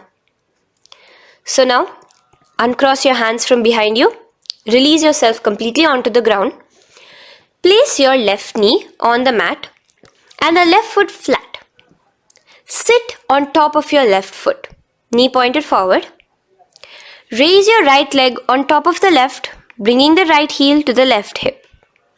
Place your hands on the opposite knees. Here, do the Ujjayi Pranayama. As you inhale and exhale, make the sound of an ocean. Visualize yourself as a swan, a beautiful swan in Sankatasana. The next is Dhenukasana. Just in the same position, slide your left heel to the left hip. Keep your right knee on top of the left. Place both your hands on your right thigh. Visualize a cow in your inner space as you suck your stomach in the Uddiyana Bandha, Dhenukasana. Now slowly uncross your legs as we move into Machendrasana. Place the right foot on the left thigh, the left foot on the right knee. Bring your left hand behind your back, hold the right thigh. Twist a little bit. Place your right hand on your left thigh. Twist your body, gaze towards your third eye, visualizing Swamiji in your inner space. The next asana, Machendrasana 2, just untwist your body. As you clasp the respective toes of both your feet with your hands, lean forward and down, bringing your forehead to the ground in front of your feet. Visualize Swamiji, the supreme pontiff of Hinduism, in your inner space. Raise up now. Keep your legs in the same position. We have the Guru Asana. Interlace your fingers together and place it over the topmost knee. Suck in your stomach in the Uddiyana Bandha, clench your perineum in the Mula Bandha, tuck your chin to your chest in the Jalandhara Bandha. As you engage all three bandhas, visualize Swamiji in your inner space. Let us now repeat Sankatasana on the other side. So, you can release your hands, your legs as you cross the other leg over. Visualizing yourself as a swan, remember to put your hands on the opposite knees. The next asana, Dhenukasana, repeating it on the other side. Slide your leg out, bring both your hands to the topmost knee. Suck your stomach in the Uddiyana Bandha. Visualize a cow in your inner space. Machendrasana again, repeating it on the other side. Bring your legs to the cross-leg position. Twist your body around as you gaze at your third eye, visualizing Swamiji in your inner space. Untwist as we enter into Machendrasana 2 on the other side. Hold on to your feet, bring your forehead to the ground, continuing to visualize Swamiji in your inner space. Slowly raise up and let us do Guru Asana on the other side. Engage all the three bandhas in the Mahamudra Bandha. Interlace your fingers, place it on top of your knee. Continue to visualize Swamiji, the supreme pontiff of Hinduism, as we do Guru Asana. Now, slowly uncross your feet and place them flat on the ground, knees towards the chest in Pashasana. Keep your hands holding the opposite knees, thighs together, and keep your spine completely erect. Continue the Khechari Mudra, where your tongue is pressed against the roof of your mouth. As you gaze at your third eye, visualize Swamiji in your inner space. Continue the Ujjayi Kumbhaka. As you breathe in and out, make the sound like an ocean. Now in the same position, just bring your chin towards your knees in Bodha Shokasana. Lean forward, gazing at your nose, and visualize Swamiji, the abode of bliss in your inner space. Now raise up and bring your hands, uncross your hands, bring your hands underneath your knees, clasping the opposite elbows in Kurakatasana. Gaze at your nose, visualizing Swamiji in your inner space.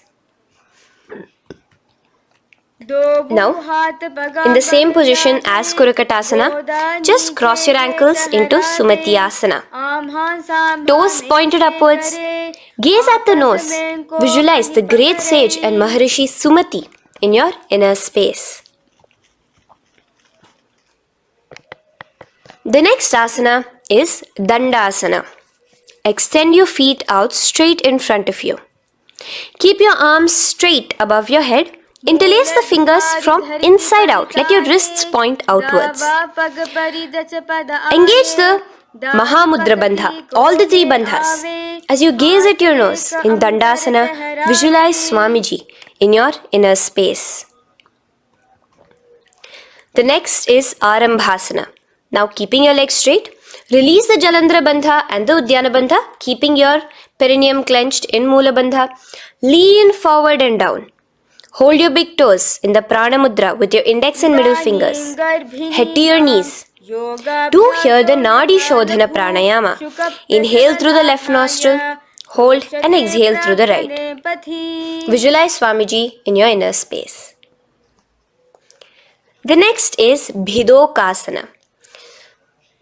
So slightly raise your body up and bring your hands underneath your knees, extending your knees slightly up. Keep your heels a bit apart from each other and clasp your feet. Bring your shoulders down, wrapping your hands around your legs.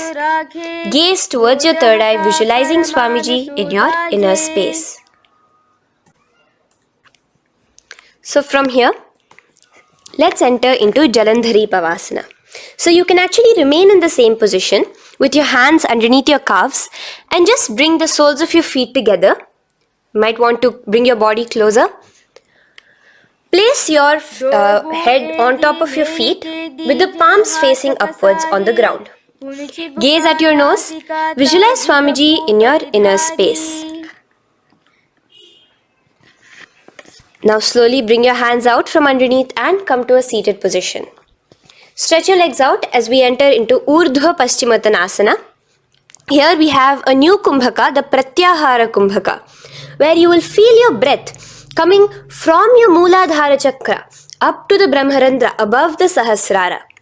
This is the Pratyahara Kumbhaka. In Urdhva Paschimottanasana, extend your legs out, lift one foot behind your neck and lean forward and down towards your foot, visualizing Swamiji in your inner space. Now, slowly, keeping your leg behind your neck, lay onto your back as we enter into Anantasana. Hold the foot from the top of the opposite hand. Visualize yourself as infinite, endless, eternal. Gaze at your nose in Anantasana. Just now, in the same position, roll onto your elbow of the hand holding the foot. Gaze at your nose, feeling in complete control like Swamiji in Ankushasana. Slowly remove the leg from behind your neck. Take a moment to stretch, relax. Lay on your back. Bring your knees towards your chest. Bring your hands around, encircling the thighs and the calves with your arms. Roll to the left and right in Drishasana, visualizing Swamiji in your inner space. The next asana is Urdhva Paschimottanasana. On the other side, let us repeat it. Raise up to a sitting position and bring the other foot behind your neck. Lean forward and down, clasping your foot.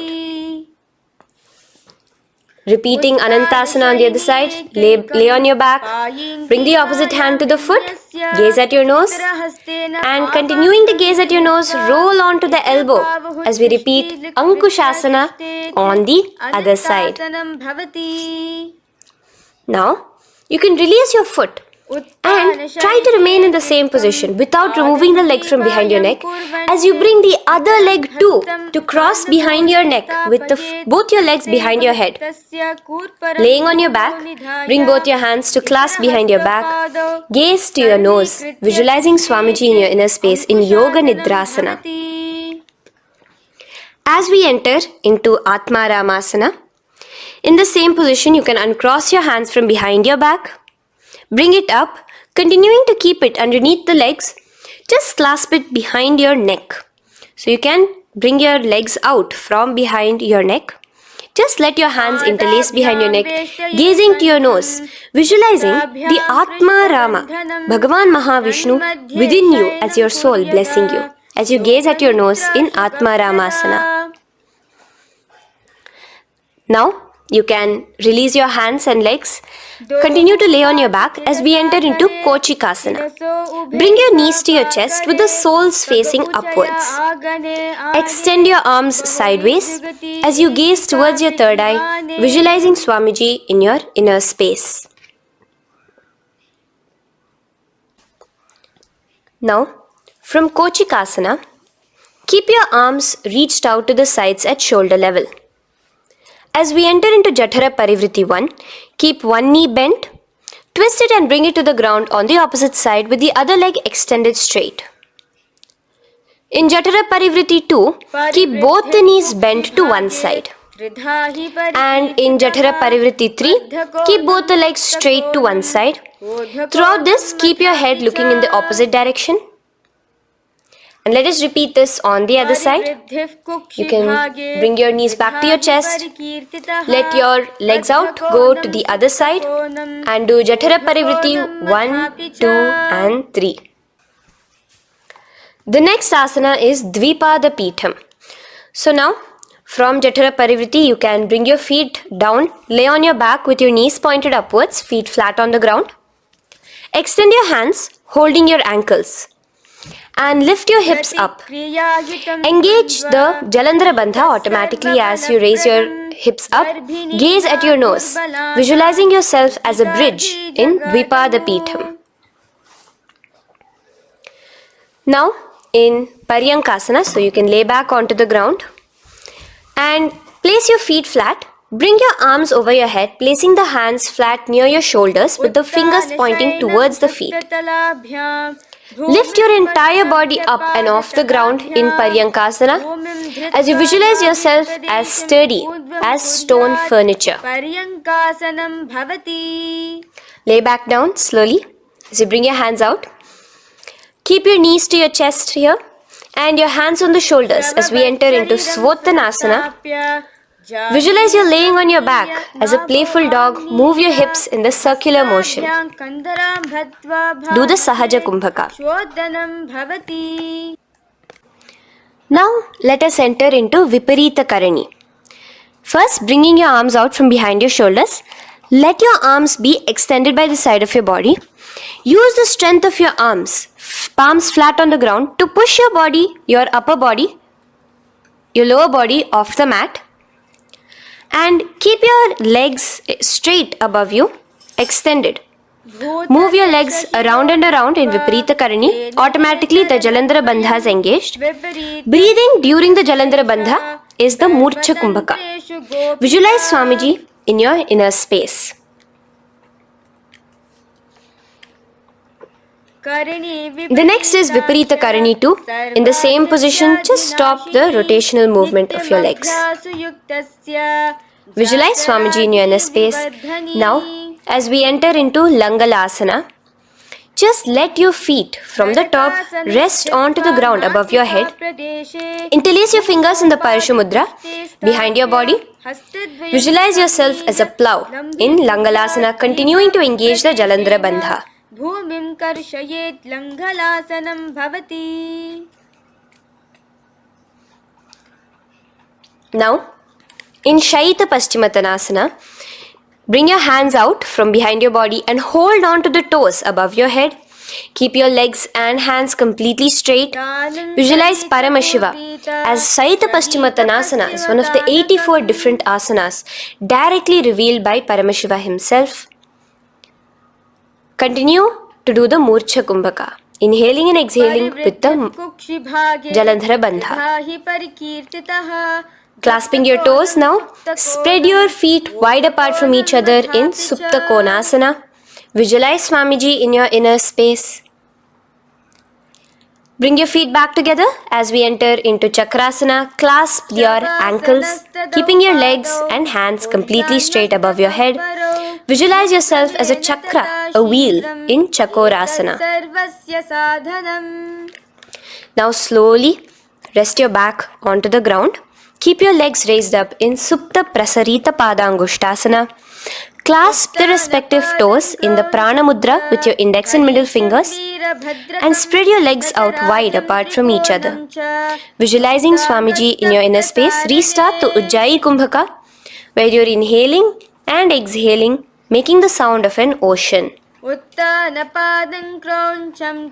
Bring your feet together in Supta Padangushtasana in the same position, continuing to visualize Swamiji in your inner space.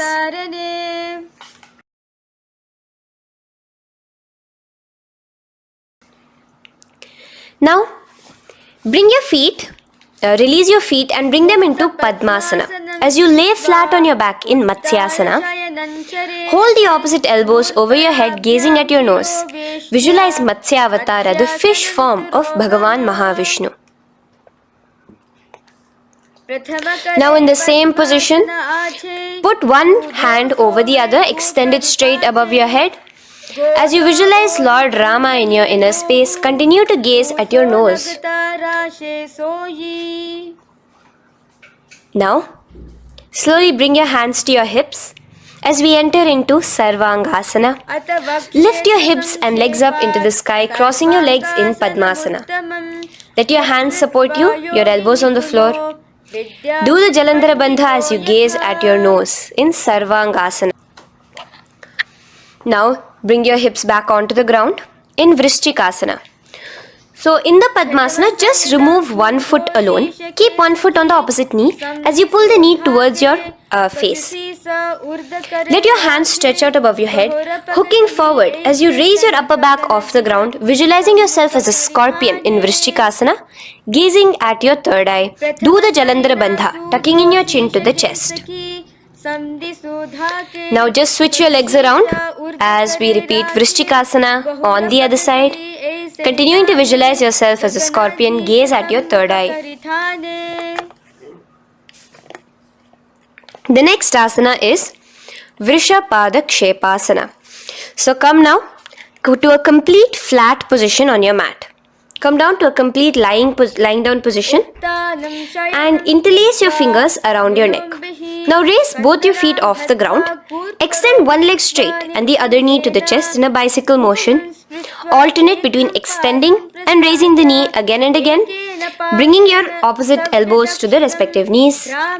Visualize Swamiji in your inner space. Breathe in and out in the Sahaja. From Vrishapadakshepasana, now lay flat onto the ground with your hands by your side as we enter into Marottanasana, where you will be lifting your legs one by one, touching the ears with your knees. Visualize Swamiji in your inner space. The next asana is Vrikasana. Now what you'll be doing is laying on your back. Bring the soles of your feet flat onto the ground. Stand up completely and lay back down. Visualize yourself as a wolf in Vrikasana.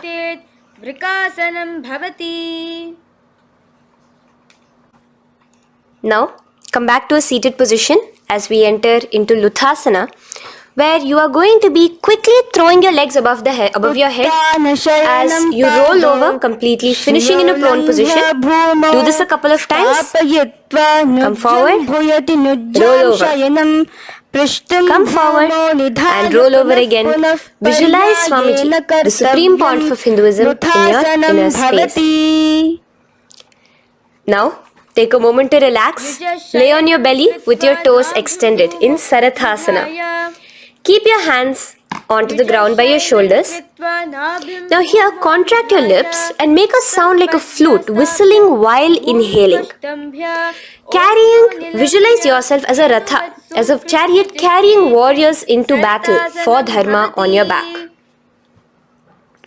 Now from Sarathasana, let us enter into Dehalyullanghanasana. So place your palms on the ground and bring yourself to a plank position. Jump your leg forward and back between your arms, visualizing Swamiji in your inner space. Jump forward now. When your hands and when your legs are between your hands, stand tall. Holding your toes with your hands, walk back and forth. Visualize yourself as a wise 60-year-old elephant in Jatyasana. Now come to a standing position. The next is a beautiful Karana, the Lolitika Karana. So keep your knees bent, feet pointing outwards again in the Aramandi position. Bend your elbows, keeping your hands at the chest level.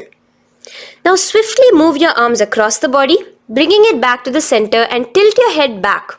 Opening your chest up towards the sky, move your head in all the directions. Now stand back straight as we enter into Sarpasana. So stand erect like a rod with your arms by your side, hands touching the thighs.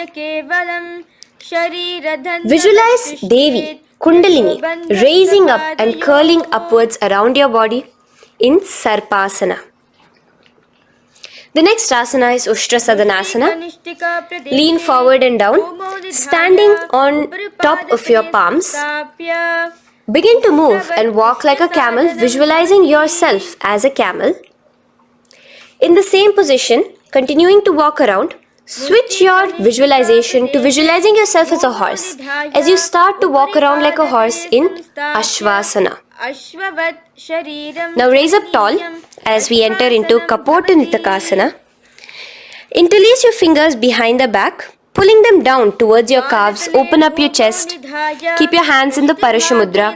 Visualize yourself as a soaring bird diving down in Kapota-Nitakasana. Now stand tall as we enter into another Karana here, the Tala-Pushpaputam Karana.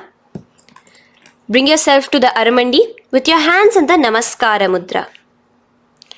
Simultaneously now, open up your palms while raising one heel off the ground, slightly lowering the waist and shoulder of the heel you have raised.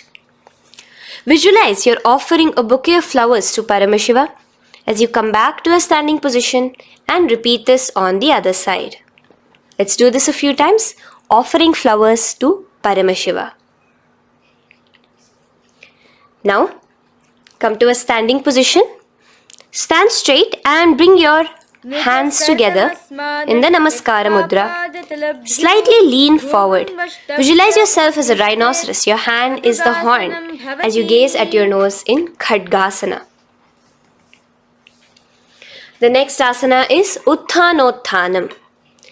So come to a standing position and sit down all the way as low as you can to the ground and stand up.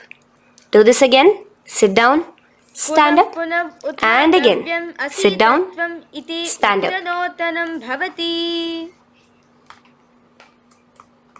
As you gaze at your nose throughout this.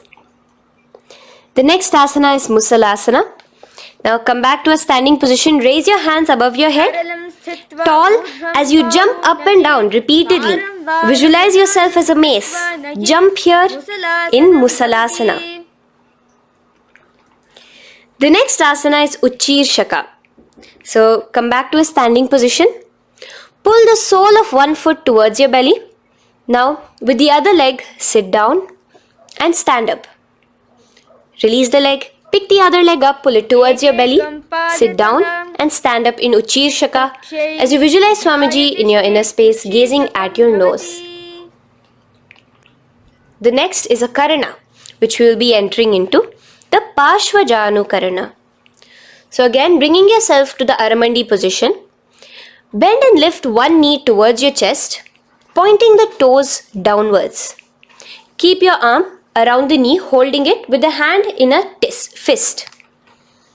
Let the other hand hang down on the thigh, wrist twisted, fingers pointing inwards. This is the Parshvajanukarana. Now slowly release as we enter into Tandavasana.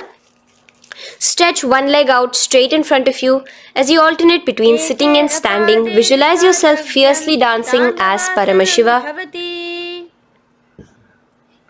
Raise the foot to the inner thigh of the opposite side. As we enter into Brahmanasana, let your hand be resting by the sides. Keep your standing leg erect like a rod. Visualize yourself being blessed by Lord Brahma.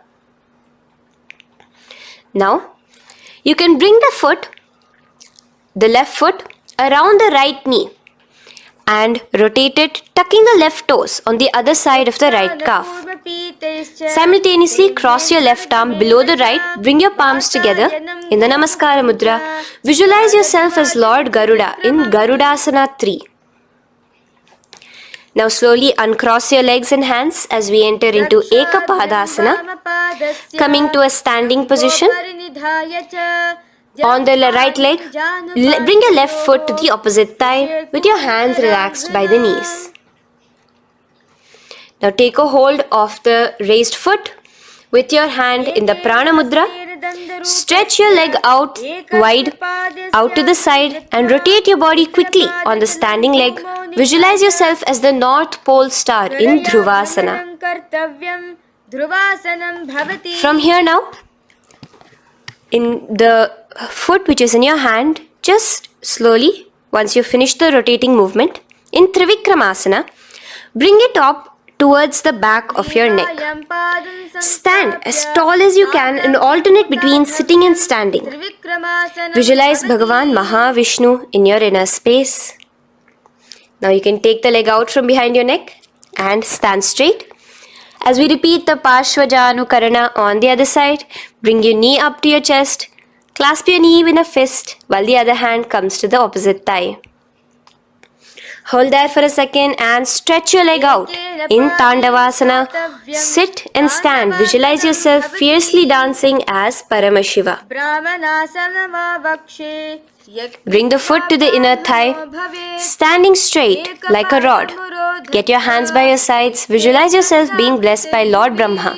In Brahmanasana on the other side. Move into Garudasana 3 on the other side as you rotate your leg over, your hand under. Visualize yourself as Lord Garuda. And uncross yourself as we move into Ekapadasana on the other side. Bring your foot to the inner thigh, to the root of the thigh, and stand straight. Clasp your toes, stretch it out as we go into Dhruvasana on the other side. Visualize yourself as a pole star rotating quickly. Come back to a standing position and bring your foot behind your neck. In Trivikramasana, sit and stand. Visualize Vishnu, Bhagavan Mahavishnu in your inner space. Now, stand tall as we do the Samanakha Karana. Stand with your feet close together, toes slightly pointed outwards. Keep both the hands to the side of the body.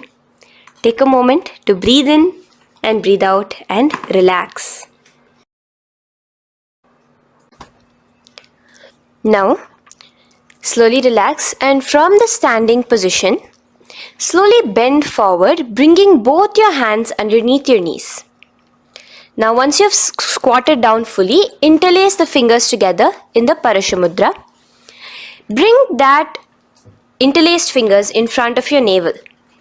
In Ghorakanjali Asana, visualize the great sage Goraknatha, the founder of the Natha Yoga Hindu Sampradaya. As you do the Jivachala Kumbhaka, engage the Moola Bandha. The next asana is Kanchyasana. So now just slowly unwind your hands from each other, from your navel, and now bring your hands from the opposite side inwards underneath your calves and wrap your hands around your back. Hold them together in the phaleṣhu mudra. Keep your body, your upper body, upright, visualizing the supreme point of Hinduism in your inner space. The next is Bhairu Asana. So slowly unclench your hands and bring them out from underneath your legs. Keep your feet and knees together and in a squatting position, bring your hands behind your back, clasping them together, remaining in the phaleṣhu mudra. As you gaze at your navel center, visualize Bhagavan Kala Bhairava, the Lord of Time, in your inner space. The next asana is Varahasana.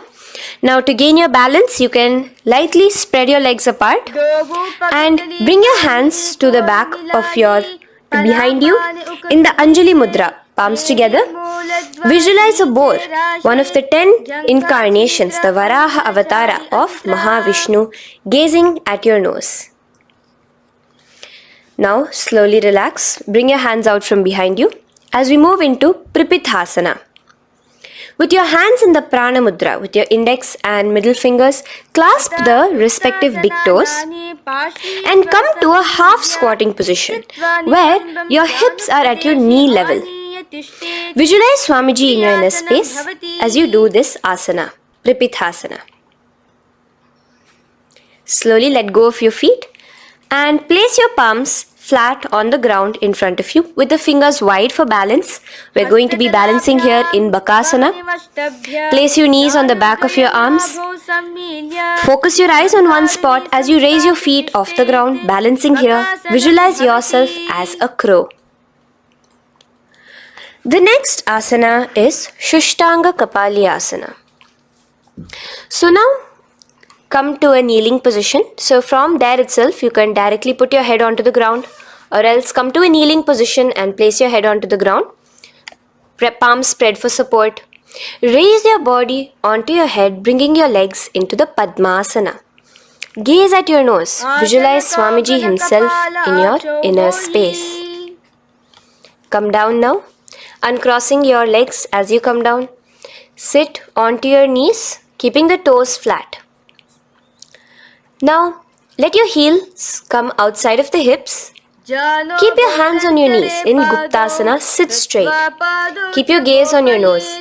Visualize you're sitting in the sacred secret seat with Paramashiva and your Guru, Swamiji himself. Now we are going to be kicking up into a handstand. So get ready, place your palms on the ground, fingers wide for support. Do take support of a wall if you need it. And lift your body up straight above your hands. Visualize you are a tree in Vrikshasana 2 with deep roots into the ground. Breathe in and breathe out slowly. In the same position as we move into Shibhu Asana, switch your gaze to the third eye. Hold it there for a few seconds. And relax. Bring your feet back to the ground. Now lay flat onto the ground in a plank position and slowly lower your body towards the ground and push yourself up again. In Matsyasana 2, go down and come up, visualizing yourself as a fish. The next asana is Sarpasana 2. So here you're going to lay prone, completely flat now. You can lower yourself to the ground. Bring your hands to the hips. Extend your legs together and point your toes backwards. Lift your chest up and move left to right. You're moving like a snake while visualizing yourself as a snake in Sarpasana 2. Relax slowly, bringing your chest back to the ground. Now, keep your feet together, pointing backwards. As you bring your elbows onto the ground, rest your upper body on your elbows. Bring your hands together in the Padma Mudra with your little fingers and thumbs together and rest your chin on your hands. Niralambanasana, where feeling yourself completely supported, knowing that Swamiji is there in your life. Now, slowly relax, place your palms on the ground beside your chest and push yourself up, your hands straight up completely. As you bend your knees, bringing your feet to touch the top of your head. Lean your neck back, touching your head with your tip of your toes. See yourself, visualize yourself as an umbrella, protecting your Guru from the sun's rays in Chhatrasana. Slowly relax, you can bring your feet down. As we move into Vajrasana, just push your body back and sit on top of your knees, with the heels flat on the ground. Now stretch your arms in front of you with the palms facing downwards. Place your forehead on the mat. Visualize you are the weapon of Indra, the Vajra, symbolizing indestructibility as you gaze at your nose. As we enter into Meshasana, raise yourself into the same Gajasana position on your hands and legs with your hips pointed upwards and alternate striking the ground with the opposite hands. Experience yourself, visualize yourself as a powerful ram as you alternate striking the ground in Meshasana. Now stop striking the ground, bring your palms down again. As we move into Ajasana, kick your legs off the ground and lower your forehead to the mat. Let's do it again. Kick your legs off the mat. Lower your forehead to the ground. You are unborn, existing for all of eternity in Ajasana. Now, come to a seated position as we move into Dhanantara Asana. Sit on your heel with your legs together. Pull your toes underneath you. As you bring your hands top of the knees, gaze at your nose, visualize Swamiji in your inner space. Here, do the Ujjayi Pranayama, inhaling and exhaling like an ocean, Dhanantara Asana. From Dhanantara Asana, now interlace your fingers in front of you and then behind you. Stretch your arms towards all the sides, backwards, forwards, giving a massage to the various different joints and muscles in your body. Lean forward, get up again, continuing to visualize Swamiji in your inner space.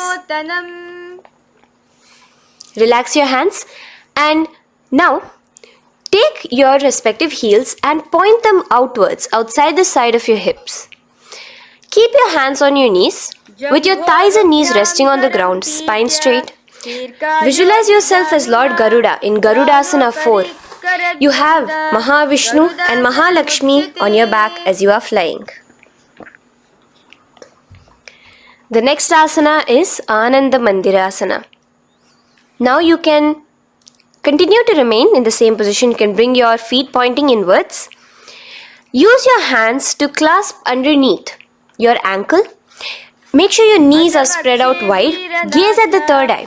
Visualize residing in the blissful space of a temple. You are in a temple in Ananda Mandirasana.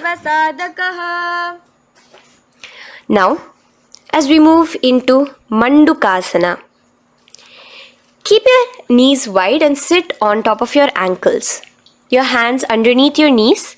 Gaze to your nose. Visualize yourself as a frog. Suck in your stomach in the Uddiyana Bandha and remember to do the Manduki Mudra, your tongue, your frog-like tongue, catching the nectar dripping from the Sahasrara Chakra in Mandukasana 2. Now, as we move into Narasimhasana, tuck your toes in and sit on top of the heels. Place your palms on the ground, spread your fingers wide and spread your knees apart onto the ground too. Gaze towards your nose, stick out your tongue and exhale forcefully, visualizing the Narasimha Avatara, the form of Mahavishnu as a half lion and half man. Now just raise up, bring your hands off the ground. Here we'll be doing a new pranayama, which is the Bhishraka pranayama, as we enter into Bhishrakasana. So continue to keep your knees and feet on the floor. As you bring your hand up to your face, make a hollow of your palms and place it over the mouth. Keep your thumbs under your teeth and close your lips. Gaze to your nose. Inhale through your left nostril, exhaling through the mouth. Gaze at your nose again. Visualize yourself as Devi, presiding over any and all minuscule fears you may have within you. Now moving back into the Ujjayi Pranayama, Let us do Makadasana. So you can take your hands off your face and slowly remaining in the same position, bring it to your armpits. Bring your fingers to your armpits. Imitate as if a monkey is scratching. As you gaze to your third eye, visualize yourself as a playful monkey in Makadasana. From Makadasana, let's move into Vajra Sangharasana. So you can slowly lift your knees off the ground, just balancing on your toes, sitting on the heels. Bring your hands behind your back and clasp the opposite elbows. Gaze to your nose, embody a diamond. Visualize yourself as a diamond-like strength for yourself and your Sangha. The next asana is Khanjanasana. So now you can uncross your hands, rest on top of the heels with your knees on the ground. Keep the toes down, ankles crossed behind. Place your palms on the mat to your side. Suck your stomach in the Uddiyana Bandha as you gaze at your nose in Khanjanasana. Now, you can uncross your ankles and just sit with your toes flat. Keep your knees wide on the floor. Rest your hands on the knees. Just relax the Uddiyana Bandha, just sucking in your perineum in the Mula Bandha. Gaze at your nose, visualize yourself as a turtle with a stable body and mind to live for hundreds of years. And without changing anything in your physical posture, just visualize yourself uniting with Swamiji himself in Yogasana. Now, raise up onto your knees, cross your ankles behind your back until the feet are coming towards the opposite knees. Now, bring your hands behind you and hold on to the calves with the fingers inside, the thumbs outside. Gaze at the third eye as you visualize yourself in a space of oneness with Paramashiva himself as Swamiji. Now you can uncross your ankles, come back to us standing on your knees as we enter into Ushtrasana 2. So now, in the kneeling position, bend backward, hold your ankles with your hands. Keep your arms straight. As you push your hips forward and tilt your head backwards, visualize yourself as a camel in Ushtrasana 2. Slowly, in the same position, lower yourself onto your back in Jatyasana 2. As you are lowering yourself, experience yourself as a blooming lotus. Bring your head, the back of your head onto the mat. Gaze to your nose. Now, let's move into Viratasana. So, try your best to do this without the support of your hands, but you can use your hand support if needed as you raise up from Jatyasana and back down. Raise up and go back down as you gaze at your nose. Raise up and go back down. Visualize Swamiji in your inner space. Now from Viratasana, raise your hips up higher, bringing your forearms onto the mat behind you in a short back bend posture. Hold the back of your heels in Kapotasana. Visualize yourself as a beautiful dove, a Kapota, in your inner. As we move on from Kapotasana into Varasana. So stand upright on your knees with the toes tucked. Hold your arms with the opposite hands. Gaze at your nose. This is the boon fulfilling posture. Visualize your boon becoming a reality directly from Paramashiva himself in Varasana. Now, keeping your knees together, toes tucked, just lean forward, bringing your head onto the mat. Holding your head with your hands. Visualize yourself as a boar, as the Varaha avatar of Bhagavan Mahavishnu in Varaha Asana 2. Now, just kick your legs off the ground as we enter into Mundasana. Raise yourself up into a headstand posture, visualizing yourself as a lopped tree. Gaze at your nose. Breathe in and out in the Sahaja Kumbhaka. Slowly come down now, relax. Come to a kneeling posture. Sit on your heels. Bring your head down beside your knees, your elbows adjacent to the knees, your hands holding your head. Exhale through your mouth as you gaze at your nose, visualizing Swamiji in your inner space in Andhasana.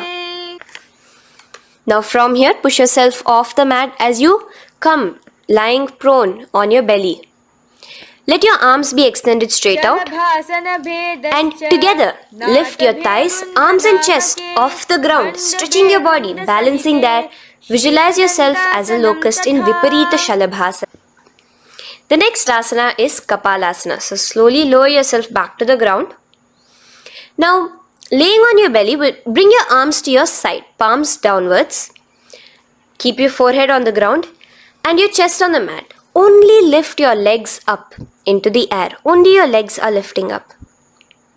Visualize yourself as a skull. You are a mind with purified thoughts, a strong will to attain enlightenment in Kapalasana. The next asana is Akasha Kapotasana. So now, in the same position as you are, let your arms be straight out behind you. As you kick your legs up and over your head, bring your feet slowly to the mat in front of you. Push yourself, balance there. Visualize yourself as a free and open flying dove in Akasha Kapotasana. Bring your legs back out as you lay flat on the mat. Now push yourself onto your knees. Place your forearms on the ground and your chest down such that your navel is touching your knees. Be sturdy, visualizing yourself as a sparrow in Chatakasana. The next asana is Vrishchikasana 2. So your forearms are on the ground. Now slowly raise to your toes and kick your legs off the mat. Slowly lowering your legs to your head. Visualize yourself as a scorpion as you balance in Vrishchikasana 2. Slowly release yourself, coming back to the ground as we enter into Vrishasana. Sit down on top of your right heel and let your left foot remain outside of the hip, the ankle to the side. Place your hands on the mat, visualizing yourself as a bull in Vrishasana. Now, bring both your knees underneath you, sit on both your heels, cross your left leg over top of the right lightly and in Lolasana, push yourself off the ground. Your knees are off the ground, you're just balancing on your hand above the mat. Visualize Swamiji in your inner space. Lower down now. Bring the left foot now outside. Bring the right foot out and sit on your left heel now. As we do Vrishasana on the other side, visualize yourself as a bull. From here, let us get into a very powerful asana, Balagunasana. So, place your left toes on the ground, sit on the heel of your left foot. Place the right foot flat with the knees raised towards your chest. Maintain your palms on the respective knees. Be upright. Visualize Balagunahai, one of the 84 Siddhas in your inner space in Balagunasana. Now come to a squatting position. Let your feet be flat as you bring your elbows under your thighs and calves, wrapping it around your shins. Hold on to your ankles from the outside in Grahasana, visualizing yourself as an entire planet. Now, you can unwrap yourself as you sit on top of the opposite heel in Balagunasana on the other side. Maintain your palms on the respective knees. Visualize Balagunahai, one of the 84 Siddhas in your inner space. Now, sit upon both the toes with the heels up and knees off the mat, knees pointing forward. Now, keep your hands downwards on the respective knees. Keep your spine upright as you visualize Swamiji in your inner space in Utkatasana. The next asana is Vajra Sangharasana. Just spread your knees out wide in Utkatasana. Spread your knees out wide. Clasp the elbows behind your back. Visualize Swamiji in your inner space in Vajra Sangharasana 2. The next asana is Anilasana. Now, sit with your feet hip width apart. Bring your hands under the soles of your feet from inside. your palms facing downwards. Step onto your hands. Keep your arms straight, elbows together at the navel. Gaze to your nose. Visualize yourself able to consume and live off of air alone in Anilasana. The next is Padukasana. So from Anilasana, you can release your hands. Place the back of your hands on the mat with your fingers facing upwards. With your fingers facing towards your body, palms upwards. Step your feet on top of your hands and wrap your hands around your feet like a shoe. Walk around. Visualize you're wearing padukas, walking across the length and breadth of the world in Padukasana. Now bring your palms onto the ground. Stop moving around as we move into Kukutodana.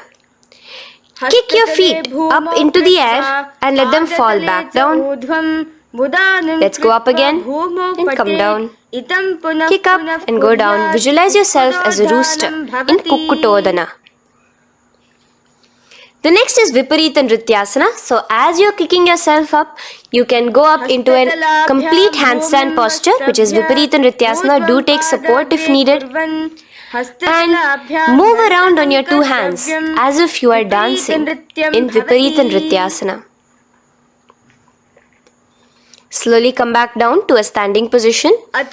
Lean forward and let your feet be slightly apart from each other. Bring one palm down on the mat with the arms straight. Bring the opposite hand to your head and be stable in Kunjarasana. Now just put that hand down as you bring the other hand to your head, repeating Kunjarasana on the other side. Be stable here. Now you can squat back down onto the ground. Keep your feet flat. Hold your respective ankles and lift your feet off the ground in Kadamba Asana. Visualize yourself as a Kadamba tree, a pious tree that promotes a long life. The next asana is Pavana Muktasana. Now sit back down onto the ground. Bring your knees towards your chest. Let your hands wrap around your knees. Hold it close to your body. Visualize all the excess vata, air, just balancing and releasing in your system in Pavana Muktasana. Now, let us move into Chakorasana. So first stretch your legs out in front of you. Bring one leg behind your head.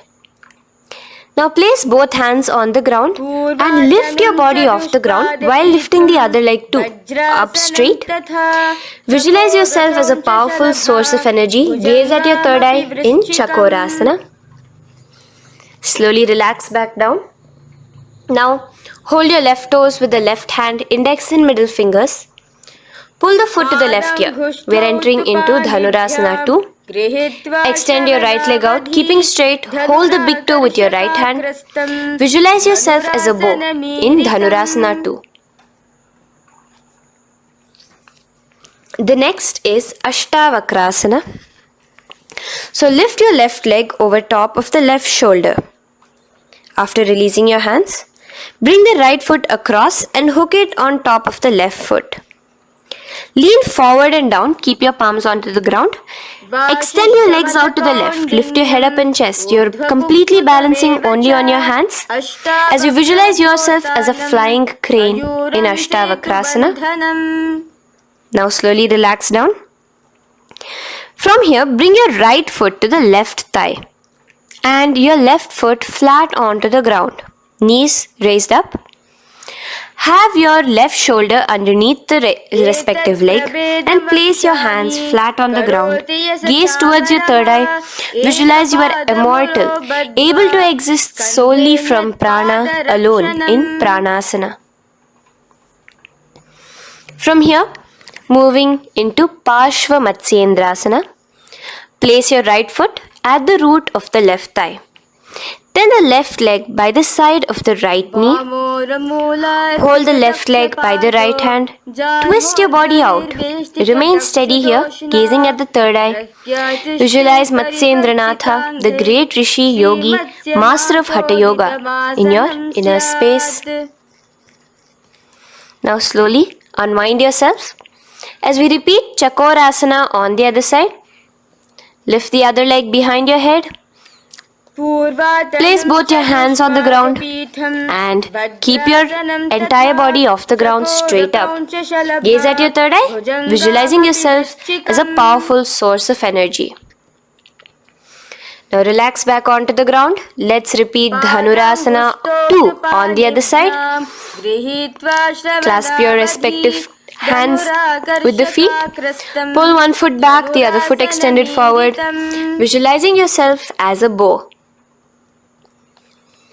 Release your feet as you cross them over each other, over top the shoulder in Ashtavakrasana on the other side. Raise off the ground. Visualize yourself as a flying crane.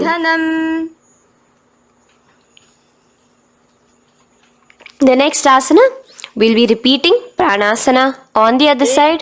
Bring the right foot to the left thigh. Bring your hands onto the ground with the knee raised. Gaze at your third eye, visualizing yourself able to live off just prana, just air alone. And relax as we do Parshva Matsyendrasana on the other side. Twist yourself, visualizing Matsyendranatha, gaze towards your third eye. And from there, let us enter into Ardha Paschimottanasana. Keep one leg straight and press your perineum with the other heel. Bring your chest forward and down. Hold your toes and feet and bring your head towards your knees. Here in Ardha Paschimottanasana, visualize Swamiji in your inner space. Now raise up, and the foot which was lean forward and down, clasping your foot. Bring your forehead to your knee. Visualize Swamiji in your gaze at the tip of think about your position. Just take your hands alone. Cover the respective heels with your hands in Gorakshasana as you tuck your chin to your chest in Jalandhara Bandha. Gaze at your nose. Visualize the great Rishi Gorakhnatha, the founder of the Natha Yoga Hindu order. Now release the Jalandhara Bandha. Continue to keep the Mula Bandha engaged throughout the whole sequence. As you raise one foot to the opposite thigh, bring your hands to your face in the Shanmukhi Mudra, closing your eyes with your index finger, nose with the middle finger, ears with the thumbs. Gaze at your third eye as you meditate on Swamiji himself, the Supreme Pontiff of Hinduism. Now release the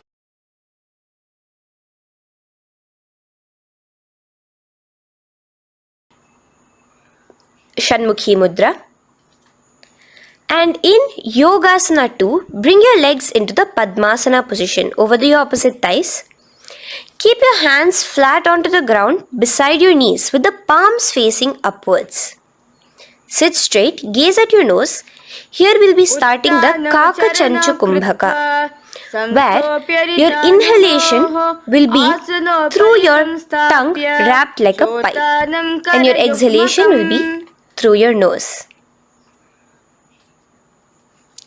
From Yogasana 2, now keeping your palms beside your body, just switch them around to be flat on the ground and push your entire body off the ground, balancing. Visualize yourself as a rooster in Urdhva Kukkutasana.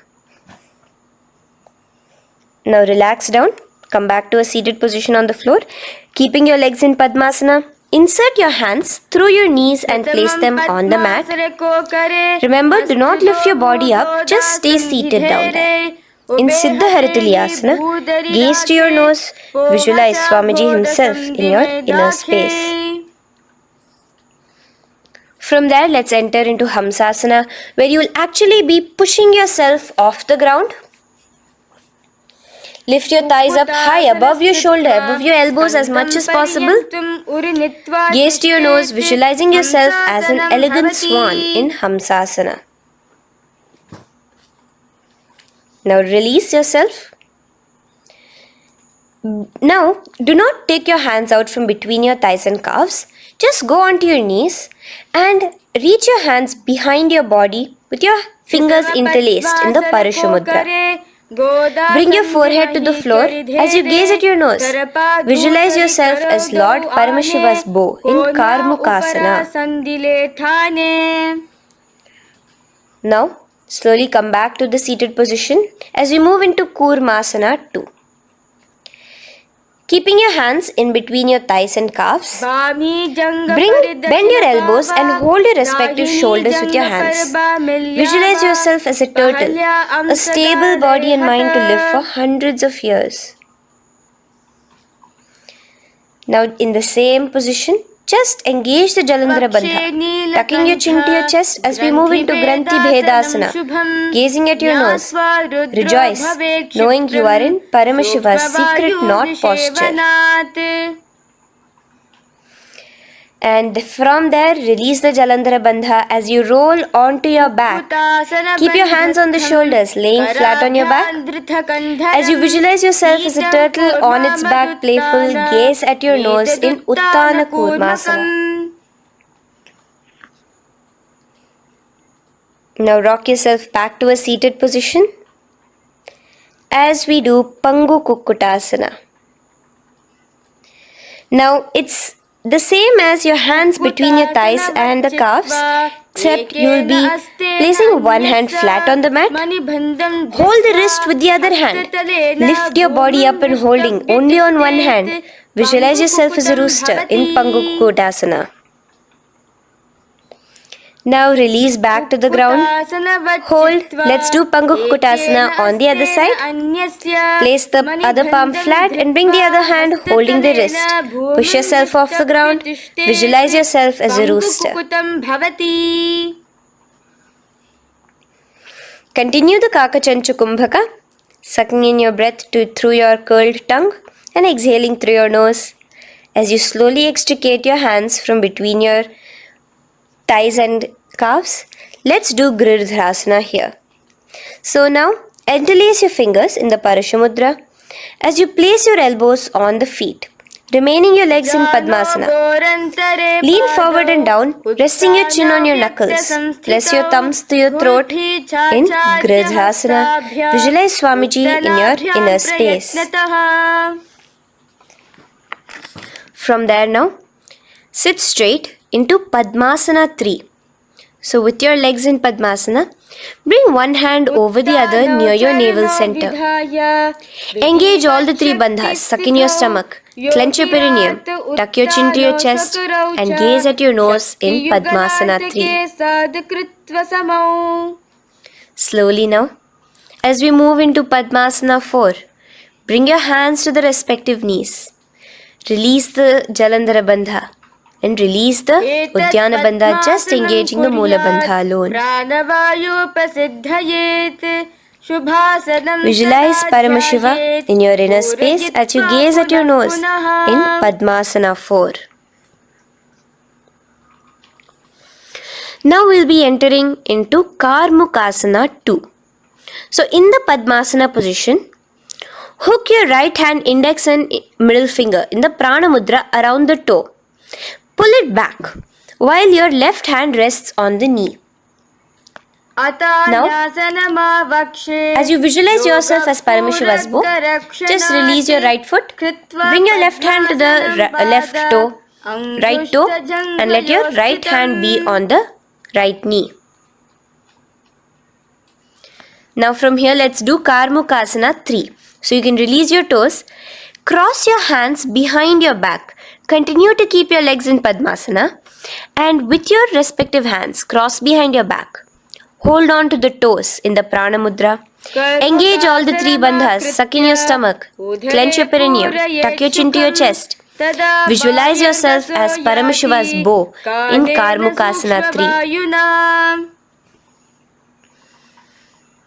Slowly relax the bandhas, just keeping the Moola Bandha. Continue to hold on to your toes.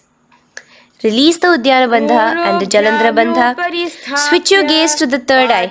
Visualize you are Paramashiva's third eye itself. Anything you come across, you just rejuvenate it, destroy it in Dridhasana.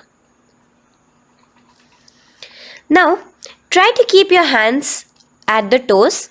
If not, just keep your hands crossed behind you as you lean onto your back in Padmasana, where you are entering into the Nagrasana position. Lay flat onto the back, visualizing yourself as a snake. Gaze at your nose in Nagrasana. Do the Sahaja Kumbhaka, simple breathing, inhaling and exhaling.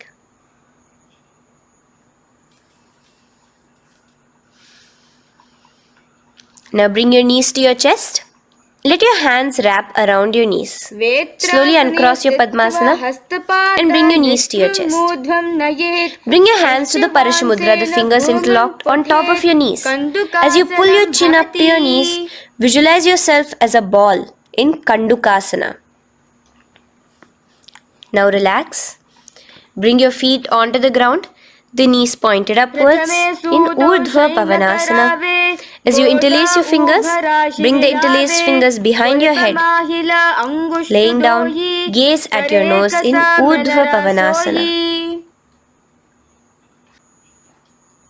The next asana is Marakata Pithasana.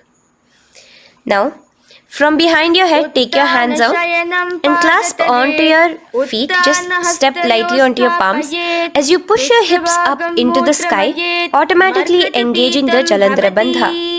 Visualize yourself as a powerful alpha ape in Marakata Pithasana.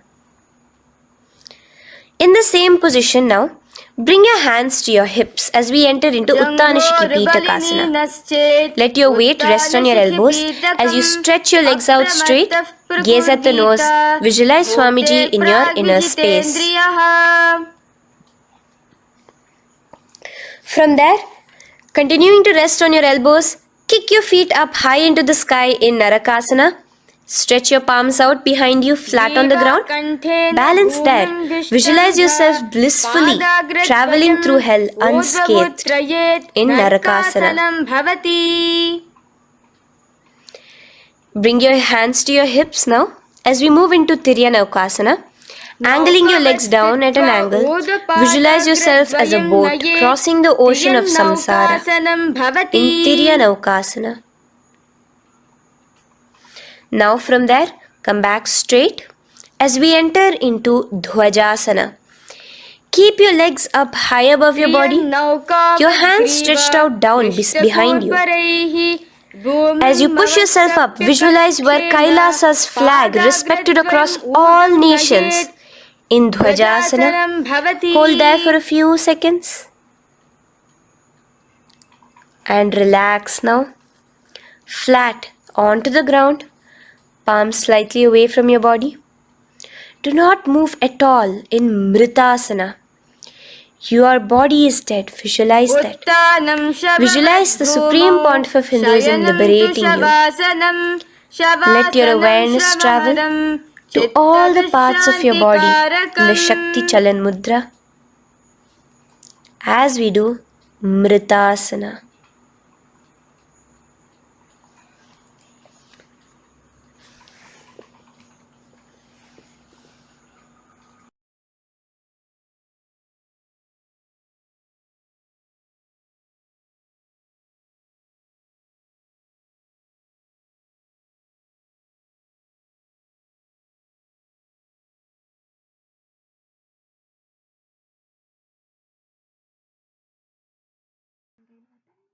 Om Purnamadah Purnamidam Purnat Purnamudachyate Purnasya Purnamadaya Purnamevavashishyate. Om Shanti Shanti Shantihi. Harihi Om Tat Sat. Sarvam Bhagavat Shri Nityananda Paramashiva Padukarpanamastu. Om Nityanandam.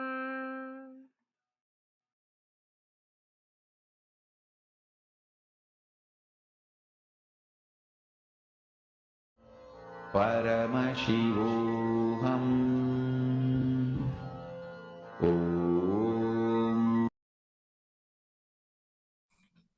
Nityananda, to all the participants that are here with us sitting and participated in this beautiful yoga session, I hope all of you had a very, very powerful yoga session where you experienced your space of oneness with the divine.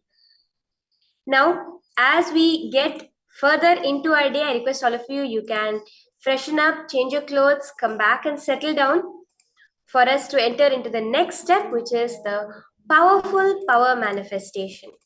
Again and again, Swamiji says, yoga is a methodology, it's a Kriya Pada for you to connect to the divine himself. So when you are doing this Nityananda yoga, you are definitely going to manifest the divine. You're going to see how the whole cosmic energy just flows through you. So I request each and every one of you to go ahead and get yourself ready, settle down on in your seat, in your KAILASA at home to start this beautiful session of power manifestation.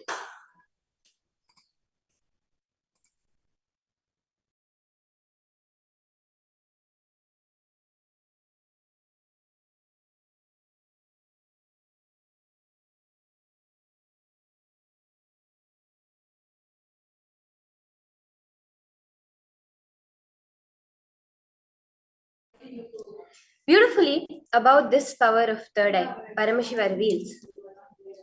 In the Vijnana Bhairavatantra, he reveals a verse which talks about exactly how does this power of third eye work.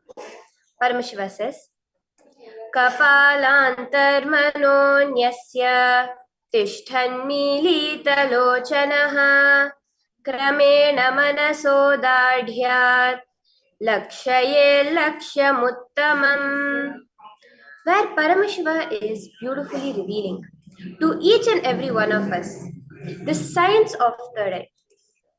Paramashiva says, by fixing the mind on the inner space within the crown center and sitting stably without any movement, having the eyes closed, in succession, by that stability of the mind and inner space, through the power of the third eye, one directly sees the ultimate goal by having the vision beyond the sight that reveals any object or place attaining the space of oneness with the source, Paramashiva. Paramashiva is explaining, is giving us the science of third eye.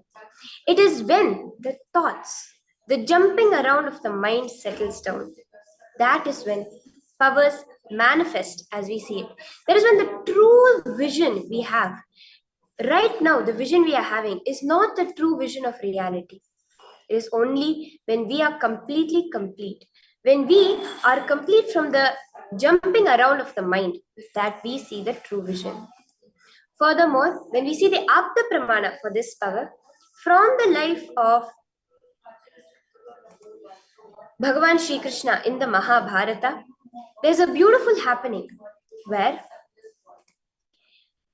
Arjuna goes into the space of incompletion, and to get him out of that space, Bhagavan Krishna gives him the Vishwarupa Darshan.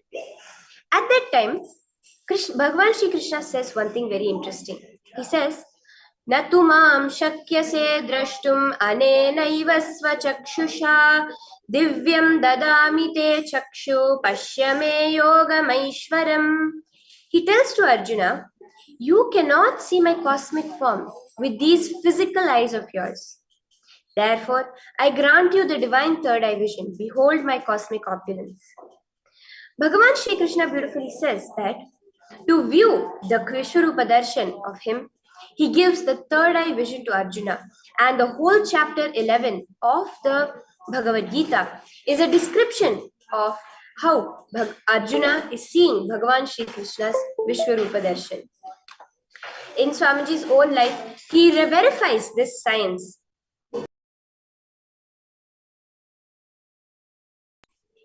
He verifies this science when Swamiji was at a very young age, at the age of 12, sitting and connecting to Paramashiva, just connecting to see where was the source of his thoughts.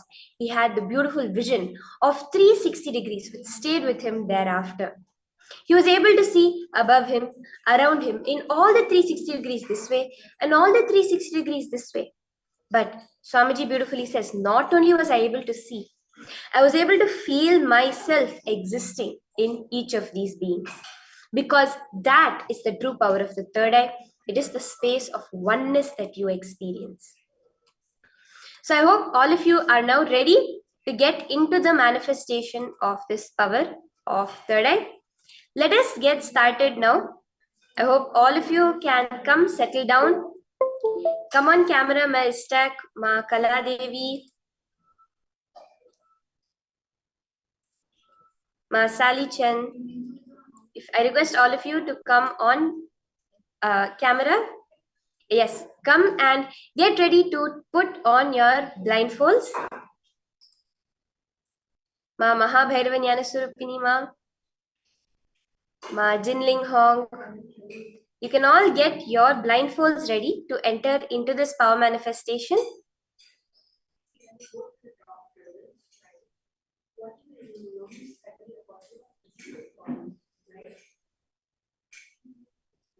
We will be starting beautifully with manifesting the power of the third eye.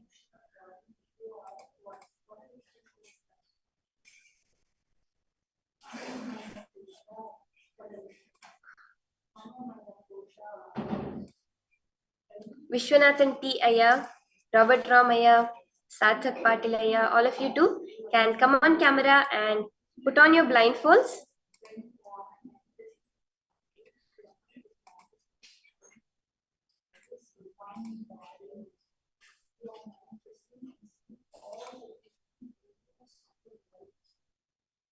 I request each of you to tie your eyes. Make sure there's no light entering your eyes. You're going to be actually experiencing how, without your two physical eyes, you are able to see everything that is happening in front of you, around you. That is what you're going to be experiencing today.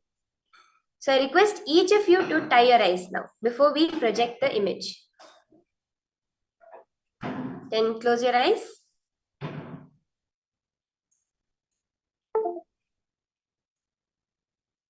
You can have a blindfold, you can have any shawl, anything through it, you can cover your eyes. Yes.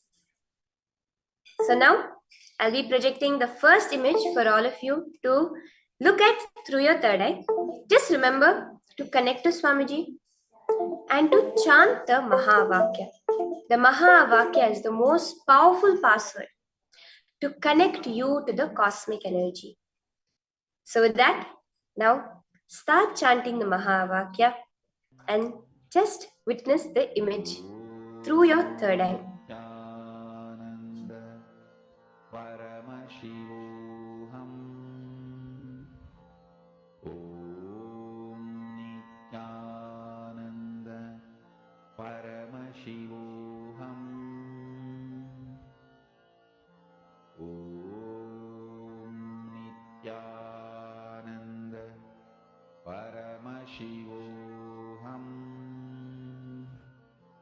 Om Nityananda Paramashivoham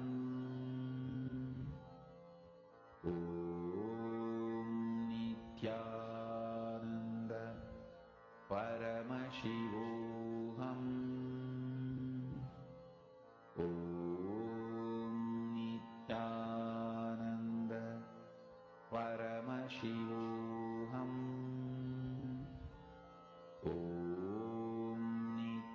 Just vibrate your entire being with the Mahavakya as you connect to Swamiji. Om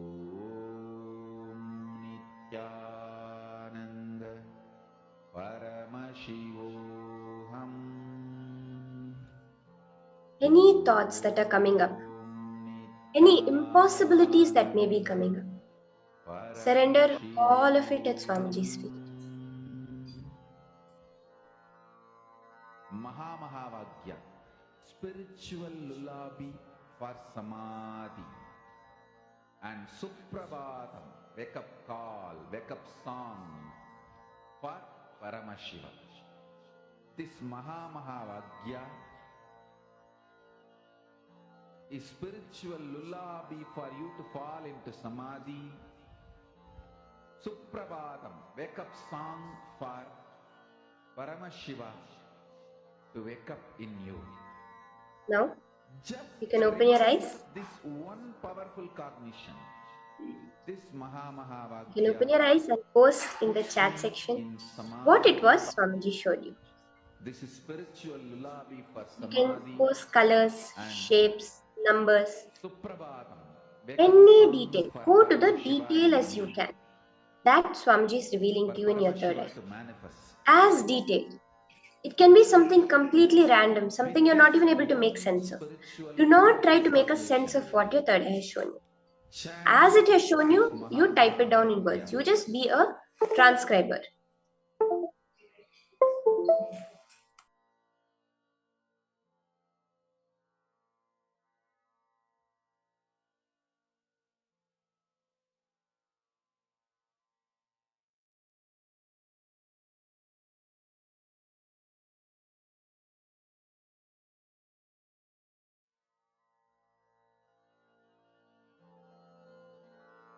Mahamahavagya, spiritual lullaby for samadhi. And Suprabhatam, wake up call, wake up song for Paramashiva. For Paramashiva to manifest. Yes, okay. Ma Sally Chen, you saw golden lights spread. Okay. Cognition. Chant this Mahamahavagya. Ma, can you describe a little more? What did you see and what kind of scenery did you see it? What kind of other colors appeared in your third eye? Anything that Swamiji showed. Describe it a little bit more. Nityananda Paramashivoham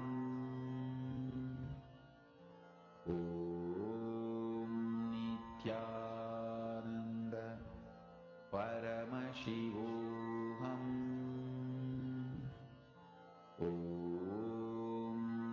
Nityananda Paramashivoham Nityananda Paramashivoham. Swamiji showed you a white horse, a red female riding it, white doorknob opening, megaphone with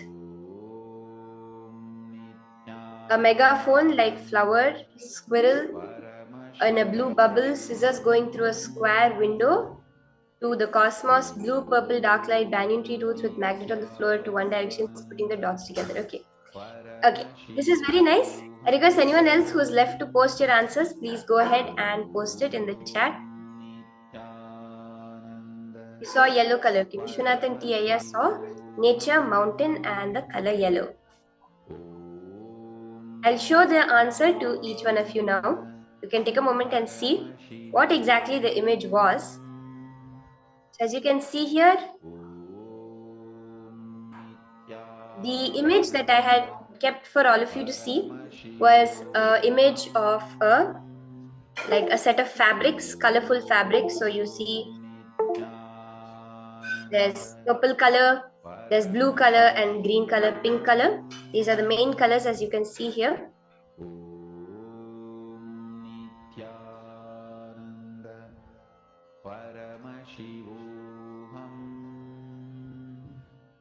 You can see this is the exact image that I had projected to all of you. See, even if you got one color right, even if you got one image right, that is a manifestation. It is just the first step. So we have many more rounds coming up ahead. So just get ready. Avoid, never give up. Never feel that, oh my God, it's not manifesting for me. Even if you got one color, it is right. Ma Isaac, you saw blue, you saw pink, you saw purple. All of that is a manifestation. Just celebrate it. That itself will be such a beautiful manifestation for you. Okay, so let's have another round now. I request all of you again, put on your blindfolds and let us do another round of manifestation.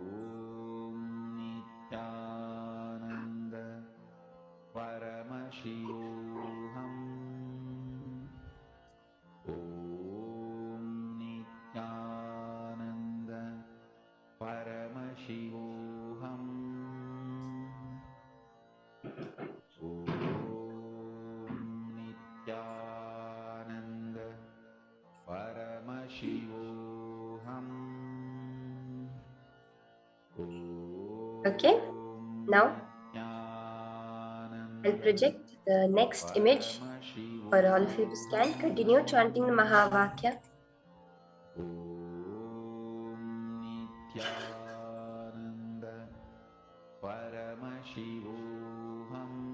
The image is now on screen for you. Don't try to use your logic or say it may be this, it may be that. No. Just let Swamiji flow through you.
Just connect to Swamiji and ask Swamiji to show you the exact details of this particular picture. Colors, shapes, anything that Swamiji is showing you, let it just happen. Paramashivoham.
Now,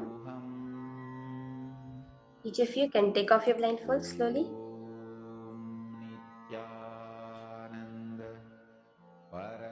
You can open your eyes and again go ahead, post in the chat whatever it is Swamiji revealed to you. Any details, any shapes, colors.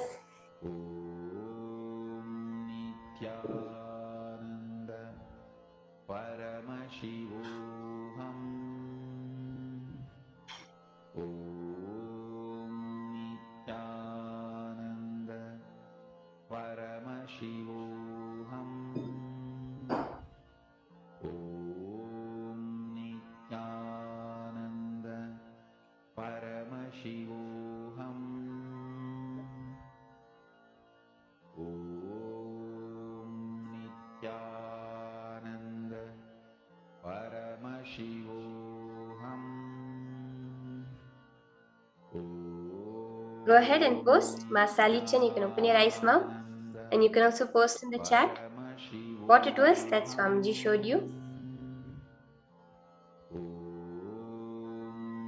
Nityananda Paramashivoham Om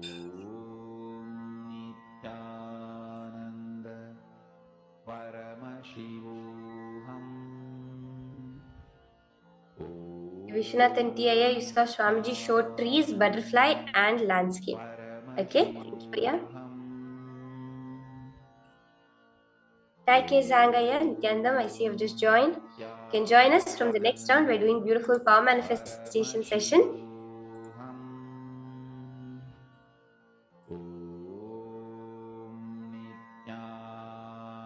Your eyes like Swamiji revealed in your third eye. A hand moving, a chest piece forward, letter A or squirt shape. Curves like moon or banana, angle like a top of a canoe. Things tied up, eagle bird flying fast, carrying something, vertical line, curved zigzag line. Okay, Ma Salichan saw the color blue. Okay, I'll now be showing you all the answer. It was actually a very beautiful image of a sunset. So as you can see here, it's clouds, it's a beach, and there's a rock, there's ocean, and it's a sunset happening. So the color is yellow. Ma Salichan, you saw blue. That is exactly right. This is the exact image that I had projected for each of you to see through your third eye.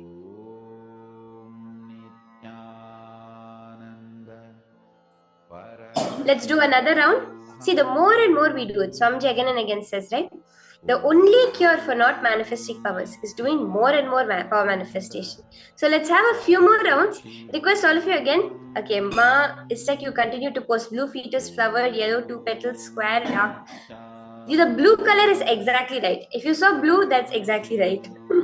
So then now you can close your eyes. We'll do another round of manifestation where I'll be projecting the next image for each of you. Oh, you saw the flame orange also. That is very beautiful, Ma, because as you can see, the orange color, like that yellow glow, was also very prominent in this image. You can all now go back to being blindfolded as we do another round of manifestation.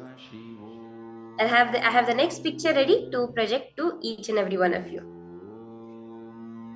Nityananda Paramashivoham Om Nityananda Paramashivoham. The next image is now on screen for each of you to scan through your third eye to connect to Swamiji and see. Nityananda Paramashivoham Om Nityananda Paramashivoham Om Nityananda Paramashivoham